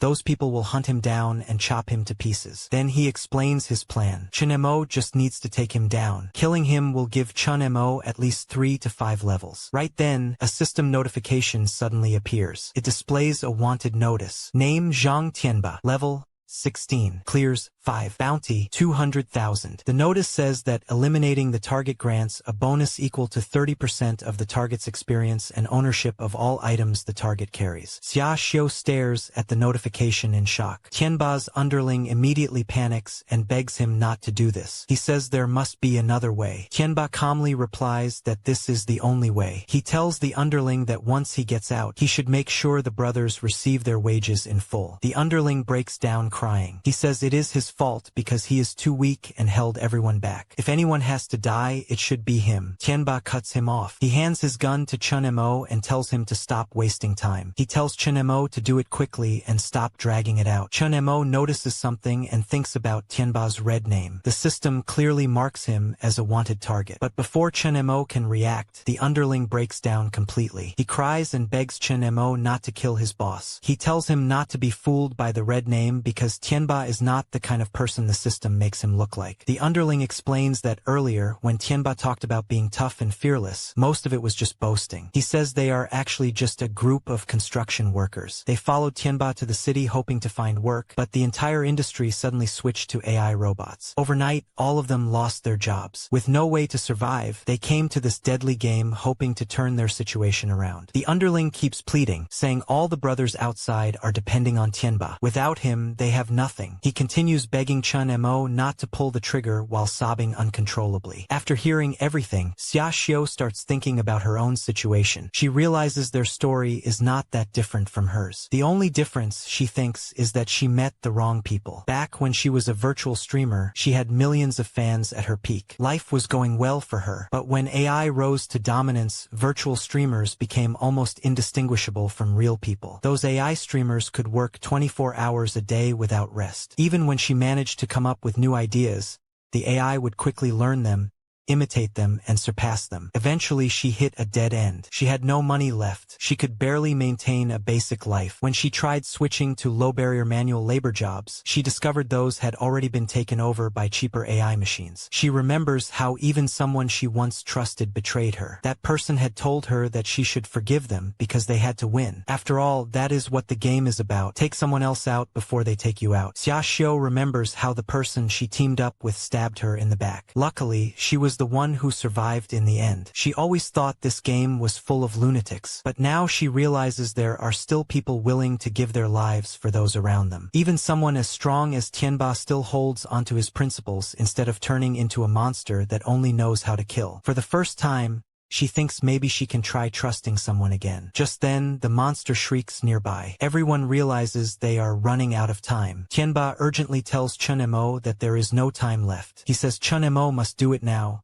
Take him out, level up, and get everyone else out alive. Chun Mo promises that he will keep his word. The underling desperately tries to stop it, but Tianba simply thanks Chun Mo. A gunshot echoes. The underling screams for his boss. At that moment, a system notification appears. It announces that Chun Mo has completed the bounty mission and eliminated the target, D-rank player Zhang Tianba. Chun Mo receives 30% of the target's experience points along with all items from his inventory. His level jumps from 8 to 11. The system also grants him 30 distributable attribute points. His stats update as follows. Strength increases from 14 to 20. Agility increases from 10 to 16. Intelligence increases from 8 to 14. Stamina increases from 8 to 14. Then another system notification appears. It announces that Chun Mo has surpassed level 10. The system version begins updating. Another notification appears. Says the update is complete. Version 2.0 is now active. The host can now control personal attributes and summon attributes, and can swap attributes between himself and his summons. After seeing the new ability, Chun Mo thinks this is a pleasant surprise. He quickly prepares himself and decides that now it is time for his counterattack. He tells the others it is urgent. He will draw the boss's attention first, and when he gives the signal, they must use their combo skills to restrain it. Xia Xiu immediately questions this. She says the boss is far too strong and her gravity control is not at a high enough level to restrain it. The underling also says his shield only protects himself and cannot hurt the boss at all. Chun Mo tells them there is no time to explain. They just need to follow his lead because this is their last chance. He tells them to give it everything they have. Both of them agree. Chun Mo then announces that Operation Decapitation begins. They start moving immediately. The monster soon notices them and prepares another attack. Chun Mo suddenly shouts for them to move. The monster leaps forward while they scatter to avoid it. At that moment, the underling lands directly on top of the monster. Chun Mo calls out to him and launches him upward using his flying ability. He then tells Xia Xiu to hold steady. She focuses all her power and uses gravity control to restrain the monster,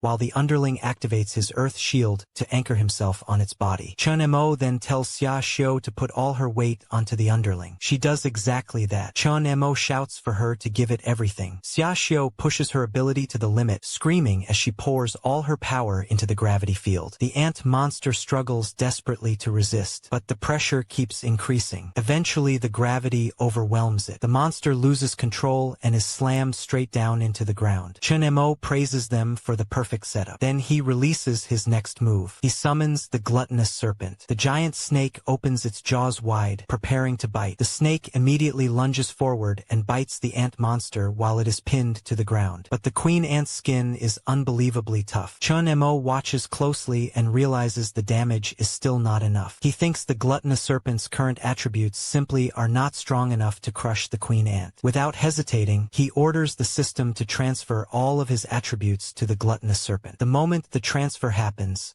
the serpent's power surges. Its body swells with strength, and its jaws clamp down again with far greater force. This time the bite breaks through. With a violent crunch, the serpent finally crushes the queen ant. A system notification immediately appears. It announces that players Chenemo, Xiaoxiao, and Shuxian have successfully cleared the D-rank dungeon Heavenly Thunder, Earthly Fire, and that rewards are being distributed. Xiaoxiao is still holding the gravity field when she hears the announcement. She can barely believe it and wonders if they really cleared it. Then another loud blast echoes as the dungeon begins collapsing. A new notification appears saying that all players will be forcibly teleported out in 5 minutes. At that moment, it finally sinks in for everyone. They actually cleared the dungeon. Xiaoxiao starts cheering and jumping around, celebrating that they survived. Meanwhile, the underling remembers Tianba and the sacrifice he made. He breaks down crying and says that they really did it and that they are finally getting out alive. Chen-mo quietly thinks that it is finally over and that at least the outcome turned out well. As he descends back to the ground, he reflects that a D-rank dungeon truly cannot be compared to the lower level ones. Then another system notification appears. It says residual data has been detected and can be replicated. The source is Zhang Tianba. Chen-mo is surprised. He wonders how the system can copy Tianba's data. Without wasting time, he chooses to copy it. The system confirms that the fragmented data has been successfully copied. It lists the data code as Zhang Tianba and says the current stored fragments are 3 out of 5. Chun-mo asks the system if the data can be repaired. The system replies that only data personally destroyed by the host can be copied directly. All other data that existed before death is temporarily stored in the recycle bin. To fully repair the data, Chun-mo would need to retrieve the original files from the recycle bin. Chun-mo thinks he might have discovered a way to bring people back to life inside the game world, but he quickly realizes that was just wishful thinking. The recycle bin belongs to the AI brain's core database. Any attempt to access it would trigger the highest level firewall. At his current stage, the fragment of data he copied is basically useless. It is no different from junk. Still, he thinks there might be a small silver lining. Since Zhang Tianba's data was not completely deleted, there is a chance the helmet might not execute him in the real world. If Chun-mo can somehow retrieve the missing data fragments in the future, Tianba might even wake up again. After thinking about it for a moment, Chun-mo asks the system to retrieve the participant information from the previous session. The panel immediately appears in front of him, showing the player records. He scans through it and suddenly finds what he was looking for. His sister really did participate in that session. Behind him, Xiaoxiao mentions a name. She says Jean Cancan. Chun-mo immediately reacts because that was the name of the girl she talked about earlier. Xiaoxiao begins explaining what happened in that match. She says the game was called Spot the Difference. The rule was to find the boss's weakness without making eye contact with it. If anyone looked directly into the boss's eyes, they would immediately be petrified. She suddenly remembers what the boss was. It was Medusa. The moment Medusa's petrification ray hit someone's eyes, it was over. Everyone in that session panicked. They tried everything they could, but the boss was overwhelming. Only after making heavy sacrifices did they finally discover the boss's weakness, its eyes. If someone could hit Medusa's eyes directly, it would deal massive damage. But the problem was obvious. No one could aim properly while keeping their eyes closed. Then Jean Cancan appeared. Xiaoxiao remembers the moment clearly. Jean Cancan walked in and casually complained about how noisy everything was. Then she calmly raised her gun and aimed at the Medusa. The boss instantly noticed her and fired its petrification beam. But Jean Cancan dodged the attack effortlessly. Without hesitation, she pulled the trigger. The shot went straight into Medusa's eyes. The monster was destroyed instantly. Xiaoxiao says Jean Cancan stood there afterward like it was nothing. Back in the present, Chun-mo finally understands what happened. Xiaoxiao says she was lucky to be matched with that girl in the previous session. She admits that Jean Cancan was ridiculously strong. In fact,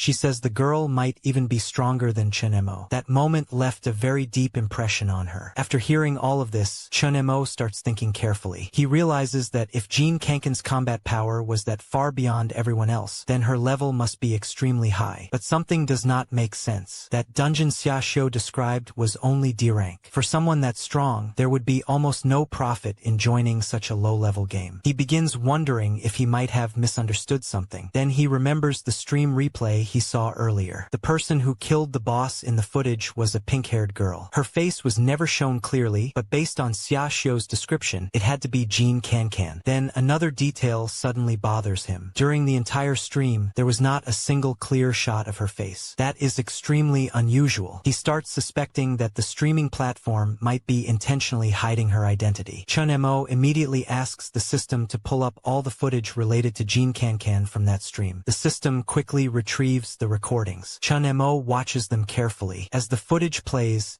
something catches his attention. Standing beside Jin Kankan in several scenes is another person. Chunemo freezes for a moment when he notices him. He stares at the screen and wonders who the man next to Kankan could be. Xiaoxiu says yes, that is the guy. She says he was the annoying one who kept sticking to Jin Kankan the whole time. Because of him, she never even got a clear look at the girl's level. She says he looked like some kind of bodyguard. He stayed beside Jin Kankan the entire time and would not let anyone get close. She complains that she never even got the chance to latch onto a strong carry. After hearing that, Chunemo thinks it actually makes sense. If that is true, then Jin Kankan might have been under someone's control. He begins wondering who that man is and what kind of organization he belongs to. Just then, a system notification appears saying the instance will close in 3 minutes. Chunemo quickly grabs Xiaoxiu and asks her to think carefully again. He asks if she remembers any other details about the man, his name, or whether anyone else was with him. Xiaoxiu tries to remember but struggles. Before she can finish,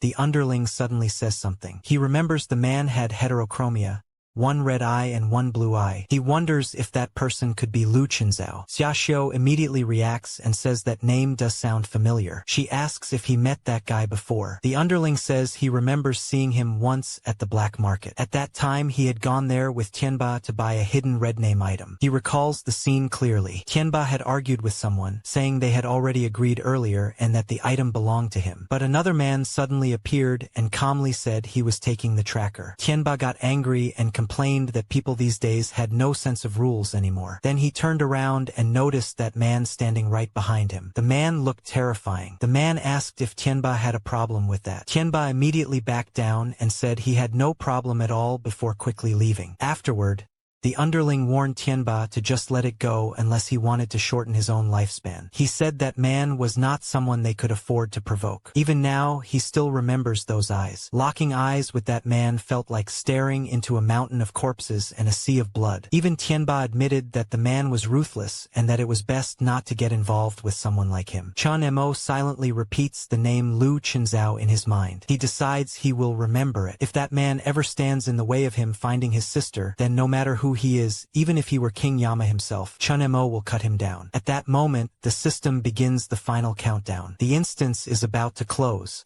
As the countdown continues, Tianba's underling says he will leave first because he needs to bring the news of Tianba's death back to the others. He tells Chunemo that if he ever needs help in the future, he only needs to say the word. Xiaoxiu also says she is heading out. She jokingly tells Chunemo that if he needs anything later, he can come find her. Chunemo tells the underling that Zhang Tianba might not actually be dead yet. He asks him to take good care of him because maybe a miracle could still happen someday. The underling is completely shocked when he hears that. He turns around in disbelief and asks what Chunemo means. Before he can ask anything else, the teleportation takes him away. In another place, a girl suddenly sits upright, snapping the restraints that were holding her down. The movement shocks everyone around her. A butler quickly approaches and calmly says that Miss is finally awake. He congratulates her, saying she once again completed the mission perfectly. The higher-ups are extremely satisfied with her performance. He adds that, based on the calculations, her debt has now been reduced to 1/3 of its original amount. The girl cuts him off and tells him to stop with the nonsense. She asks him to just say what the next mission is. Almost immediately after speaking, she vanishes from the spot and starts walking away, leaving the others stunned. The butler comments that Miss Jean is as straightforward as ever. He then explains that there is indeed a new mission from above. She is required required to participate in a B-rank mission and eliminate an A-rank player. The target has offended the higher-ups and is also carrying something he should not possess. Those items must not be allowed to spread. The butler warns her that if she fails the mission, the device attached to her will detonate and destroy her face. He remarks that it would be a shame, considering she has what he calls an S-rank face. The girl simply says she understands. She tells him to inform the higher-ups that she will complete the mission, and she hopes they will keep their promise and not interfere with her brother's life. The door closes behind her. As she walks away,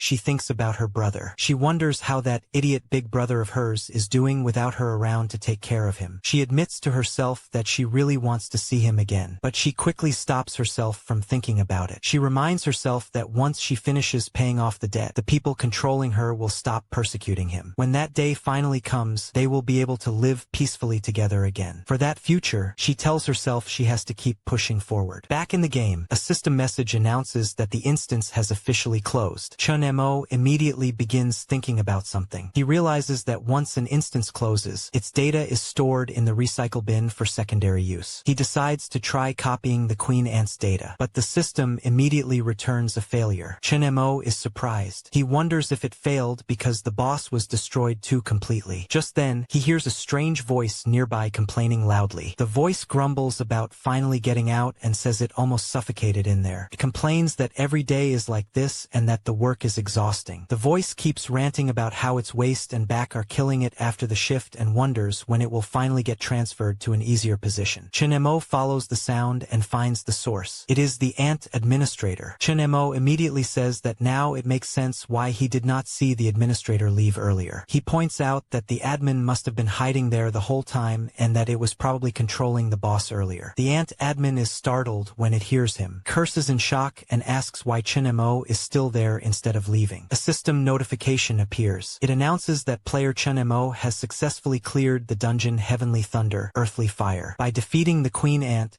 he has earned the MVP title. The rewards are listed immediately: a C-rank weapon called Void Blade, a C-rank skill called Camouflage, and one random item draw ticket. All rewards have already been sent to his inventory. The ant administrator tells Chun-mo that the rewards have been delivered, and that he should hurry up and leave instead of disturbing the system's rest. But Chun-mo clearly has something else in mind. He snaps his fingers. A huge serpent suddenly appears behind him. Chun-mo calmly says it is not time to leave yet because he plans to devour the administrator first. He adds that he thought he would be leaving empty-handed this time, but the admin conveniently showed up on its own. The ant administrator panics immediately. It screams that such a thing should be impossible. As an NPC protected by the system, it should not be able to be harmed by a player. Then it realizes what is actually happening. Chun-mo is not attacking its body.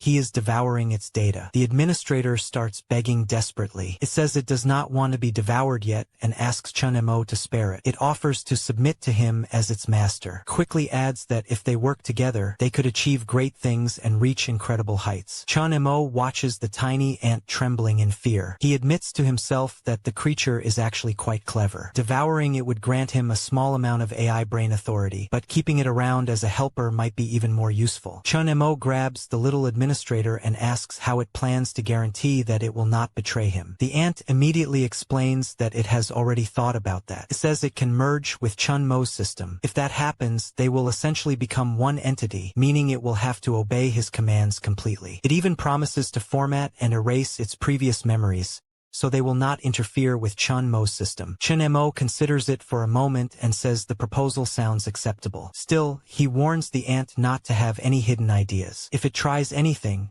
devouring it would only take a second. The ant immediately swears it would never dare betray him. Chun-mo finally agrees and tells it to begin. The ant cheerfully responds that following him clearly offers a much brighter future. A new system alert suddenly appears. It says a new module is requesting fusion. The system performs a scan and reports that the module is safe. It asks Chun-mo whether he agrees to proceed with the fusion. As Chun-mo prepares to confirm the fusion, the ant administrator quietly says that it can already feel the process beginning. Chun-mo feels the change immediately. In his mind, he thinks he can feel the fusion happening too. The system begins the model fusion process. Inside the merging module, the ant administrator feels its data being rewritten. It senses its body being transformed by Chun Mo's system authority. The transformation continues until the system finally announces that the model fusion is complete. After the process finishes, the newly fused module speaks again and asks if Chun-Mo now believes it has no ill intentions. Chun-Mo calmly tells it that is enough and orders it to return. A new notification appears right away. It congratulates the host for obtaining a summoned beast, Queen Ant. The system also reports that Chun-Mo now has 2 summons in total, with 2 remaining inventory slots. It adds that further system upgrades will unlock additional summon storage slots. Chun-Mo decides it is finally time to leave. As he prepares to log off, he thinks that he is getting closer and closer to finding her. Elsewhere, inside a large broadcasting studio, an announcement rings out. The host greets the audience and welcomes them to the evening program. He proudly introduces a veteran game critic named Master Lee and asks the audience to welcome him. Master Lee thanks the audience and greets everyone. The host asks him for his evaluation of the dungeon they just watched. Master Lee says that, to be fair, the performance was quite good and actually exceeded his expectations. He admits he did not expect 3 players to successfully clear that dungeon. He explains that, based on his many years of observation,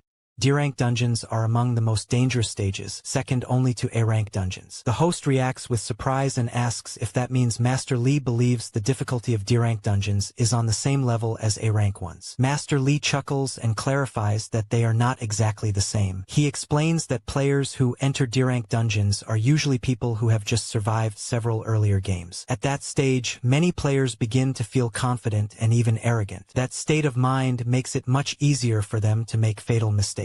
Because of this, the death rate in D-rank dungeons has always remained extremely high. The host then asks Master Lee to give a score to the team that cleared the dungeon. Master Lee says he would at least give them a passing grade. However, he explains that the score is not really for the team itself. It is for the commander. He points out that the more dangerous the situation becomes, the more important a capable commander is. He says that the young woman who led that match has already begun to show the qualities of a true commander. Another person in the studio says he already knew that Kid was special, but he did not expect him to be this strong. He says the Kid is definitely qualified to join Pajin. Someone else agrees and says there should be no problem with that. Then he turns to Fei Yong and asks what she thinks. Fei Yong says she disagrees. She explains that she does not doubt the Kid's strength. However, everyone saw what happened in the final moment. In the end, he leveled up by killing the red name player on his own team and completely turned the tide of the battle. She says she cannot trust someone who relies on such unscrupulous methods, and she definitely would not feel safe leaving her back to someone like that. After hearing her opinion,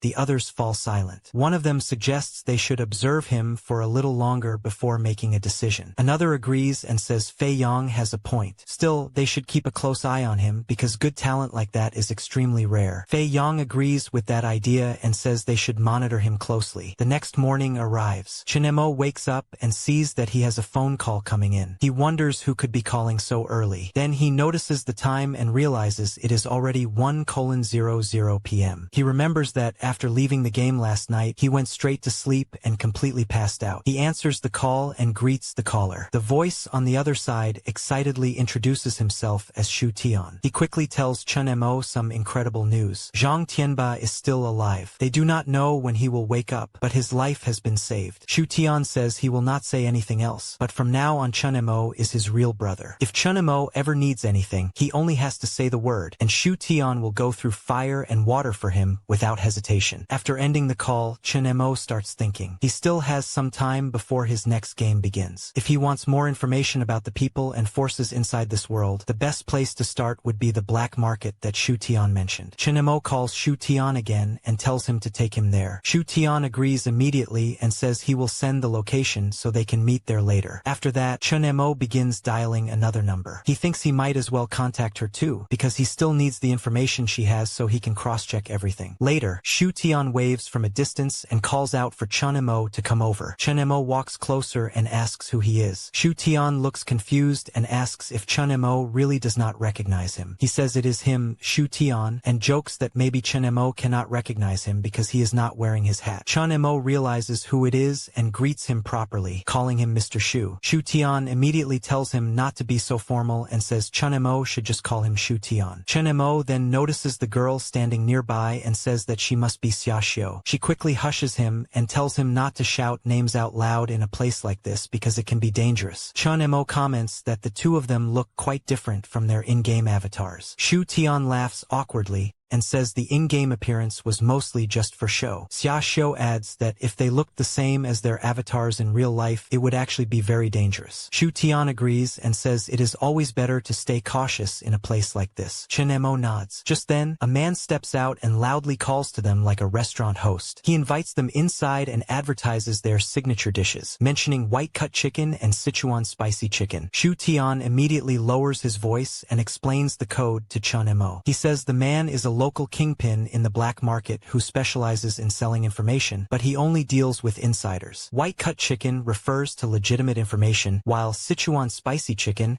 refers to underground or illegal information. Chen Mo says he understands and tells Shu Tian to handle it. Shu Tian walks up to the man and says he brought friends today specifically to try the cooking. He adds that the white-cut chicken is too plain and that they definitely want the Sichuan spicy chicken. The man asks if they want this week's batch or the aged one. Shu Tian confidently says that if they are eating, they will eat the expensive kind. He tells the man that money is not an issue and that they want the aged one portion each. The man laughs and praises their straightforward attitude. He tells them honored guests like them deserve a private room upstairs. He says someone will guide them up and the food will be served shortly. However, as they start heading inside, the man suddenly stops them and says he recognizes Shu Tian, but Chun Mo and Xiaoxiu look like fresh faces. Shu Tian explains that he is only acting as the middleman and that the real employer is Chun Mo. The kingpin looks Chun Mo over carefully. After a moment he says that since a middleman is involved, it does not count as breaking the rules, so they can follow him. As they walk deeper inside, the kingpin makes one thing very clear. If anything goes wrong, Shu Tian will be the one responsible. Shu Tian immediately agrees. Xiaoxiu complains that the two of them keep speaking in riddles and asks if they can say something normal that people can actually understand. Shu Tian starts explaining that the boss means, but the kingpin interrupts with a cough and clarifies things himself. He tells them not to look at things they should not look at,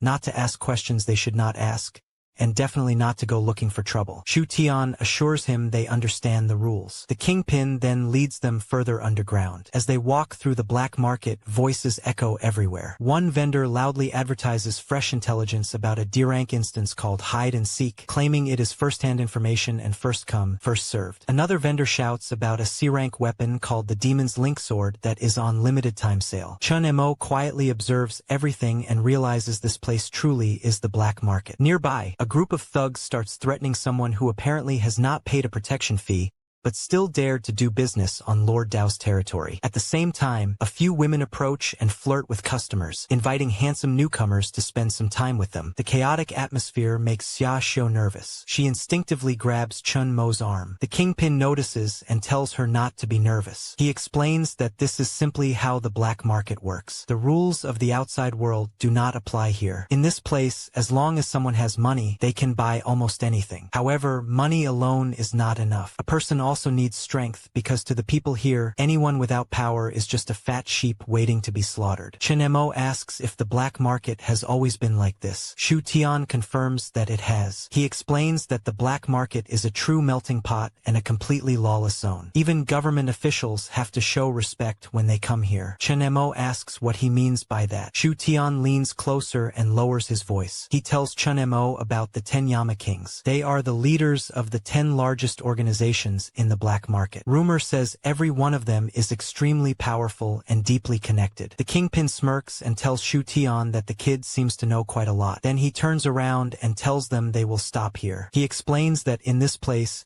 they can get answers to anything they want, but first they must prove their worth. Only after showing they are qualified will Lord Luo allow them to receive the information. As he finishes speaking, he presses a button. Suddenly, a massive block of iron drops down around them, sealing them inside like a cage. The kingpin calmly tells them they only have 1 minute. If they solve the puzzle inside the box, they will walk out with the answers they came for. If they fail, they will die in there. Shu Tian immediately starts kicking the metal walls and shouting angrily. He curses curses the Kingpin and yells for him to open the box right now, threatening revenge once he gets out. The Kingpin simply laughs. He tells Shu Tian to save his breath because the walls are made of titanium alloy. There is no way they can break them. Shu Tian becomes even more frustrated and realizes he has been set up. Meanwhile, Xia Xiu notices something strange on the wall of the metal chamber. She calls the others over and points to a string of garbled symbols. She says it looks like some kind of problem and asks if anyone can understand it. Chun Mo studies the symbols for a moment. He immediately recognizes it as a sequence equation. As he looks at it,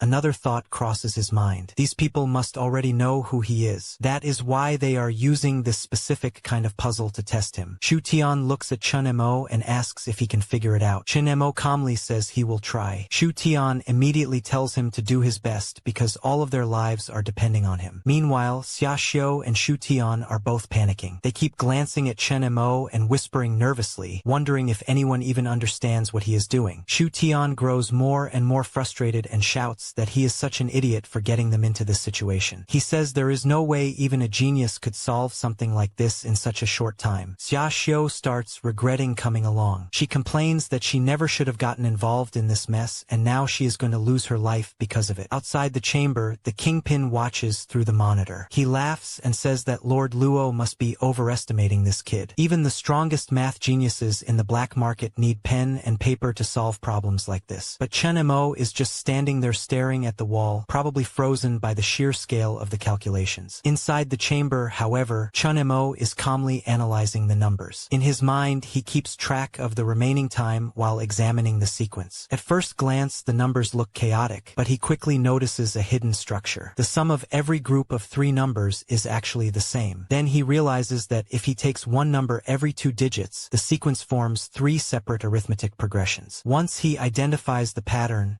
the calculation becomes much simpler. Chun Mo quietly thinks that using a problem of this level to test him is seriously underestimating him. Just as the timer is about to run out, he announces the answer. He states that the solution is 52914. At the exact moment the countdown reaches 1, the chamber opens with a loud boom. Dust and smoke fill the air as the metal walls retract. Chun Mo calmly walks out. The Kingpin is completely stunned and keeps repeating in shock that this is unbelievable. At that moment, another group arrives from above. Their leader watches Chun Mo carefully and comments that the kid is interesting. One of the people beside him questions whether Chun Mo is really so capable that Lord Luo values him that much. Another person says that since Lord Luo gave the order, they only need to follow it. From what he can see, Chun Mo is definitely not an ordinary person. Someone else dismisses Chun Mo as nothing more than an ant who has not even reached C rank yet. Lord Luo immediately tells them to stop talking. He says he has bigger plans for this kid. Then he tells them to come with him because it is time to meet Chun Mo. They all leap down from the bridge above. When Lord Luo lands in front of Chun Mo, he calmly says that Chun Mo is exactly what he expected from the former chief AI engineer of the Haiyan group. Chun Mo looks at the man and feels an overwhelming presence coming from him. He wonders who this person is. Then Chun Mo asks him directly how he knows him. Luo Tian walks straight up to Chun Mo and suddenly grabs him by the shoulder. He says he has heard a lot about Engineer Chun.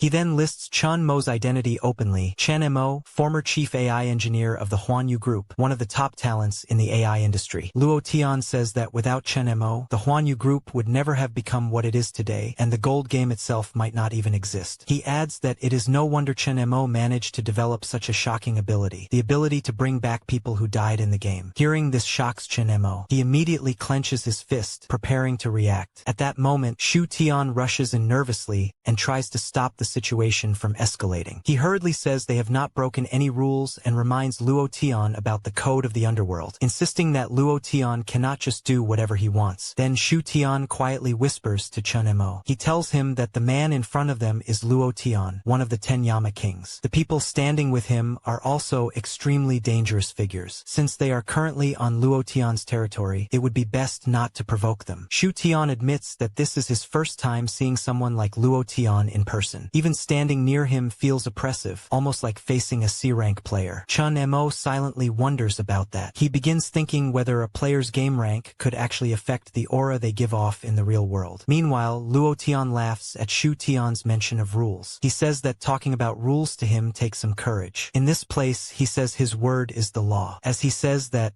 several powerful men step forward and surround them. Xiaoxiu quickly tells Shu Tian to shut up before he gets them all killed. Chun Mo stays calm and speaks directly to Luo Tian. He says Luo Tian went through a lot of effort to bring them here, so he assumes this was not just to show off his power. Luo Tian bursts into laughter. He says Chun Mo is indeed clever and that he enjoys dealing with smart people. Then he proposes a deal. He shows Chun Mo an item and says it contains something Chun Mo wants. However, he makes it clear that it will not be given away for free. Chun Mo asks what Luo Tian wants in return. Luo Tian smirks and gives his condition. Chun Mo has 1 week. If Chun Mo can reach C rank within a week, he can come back and meet Luo Tian again. At that time, Chun Mo must trade his resurrection method in exchange for the information. If he fails, then there will be nothing left to talk about. Luo Tian laughs wildly after saying this. Chun Mo, Shu Tian, and Xiaoxiu all stare at him, feeling the terrifying pressure coming from him. Guys, that's the end of the video.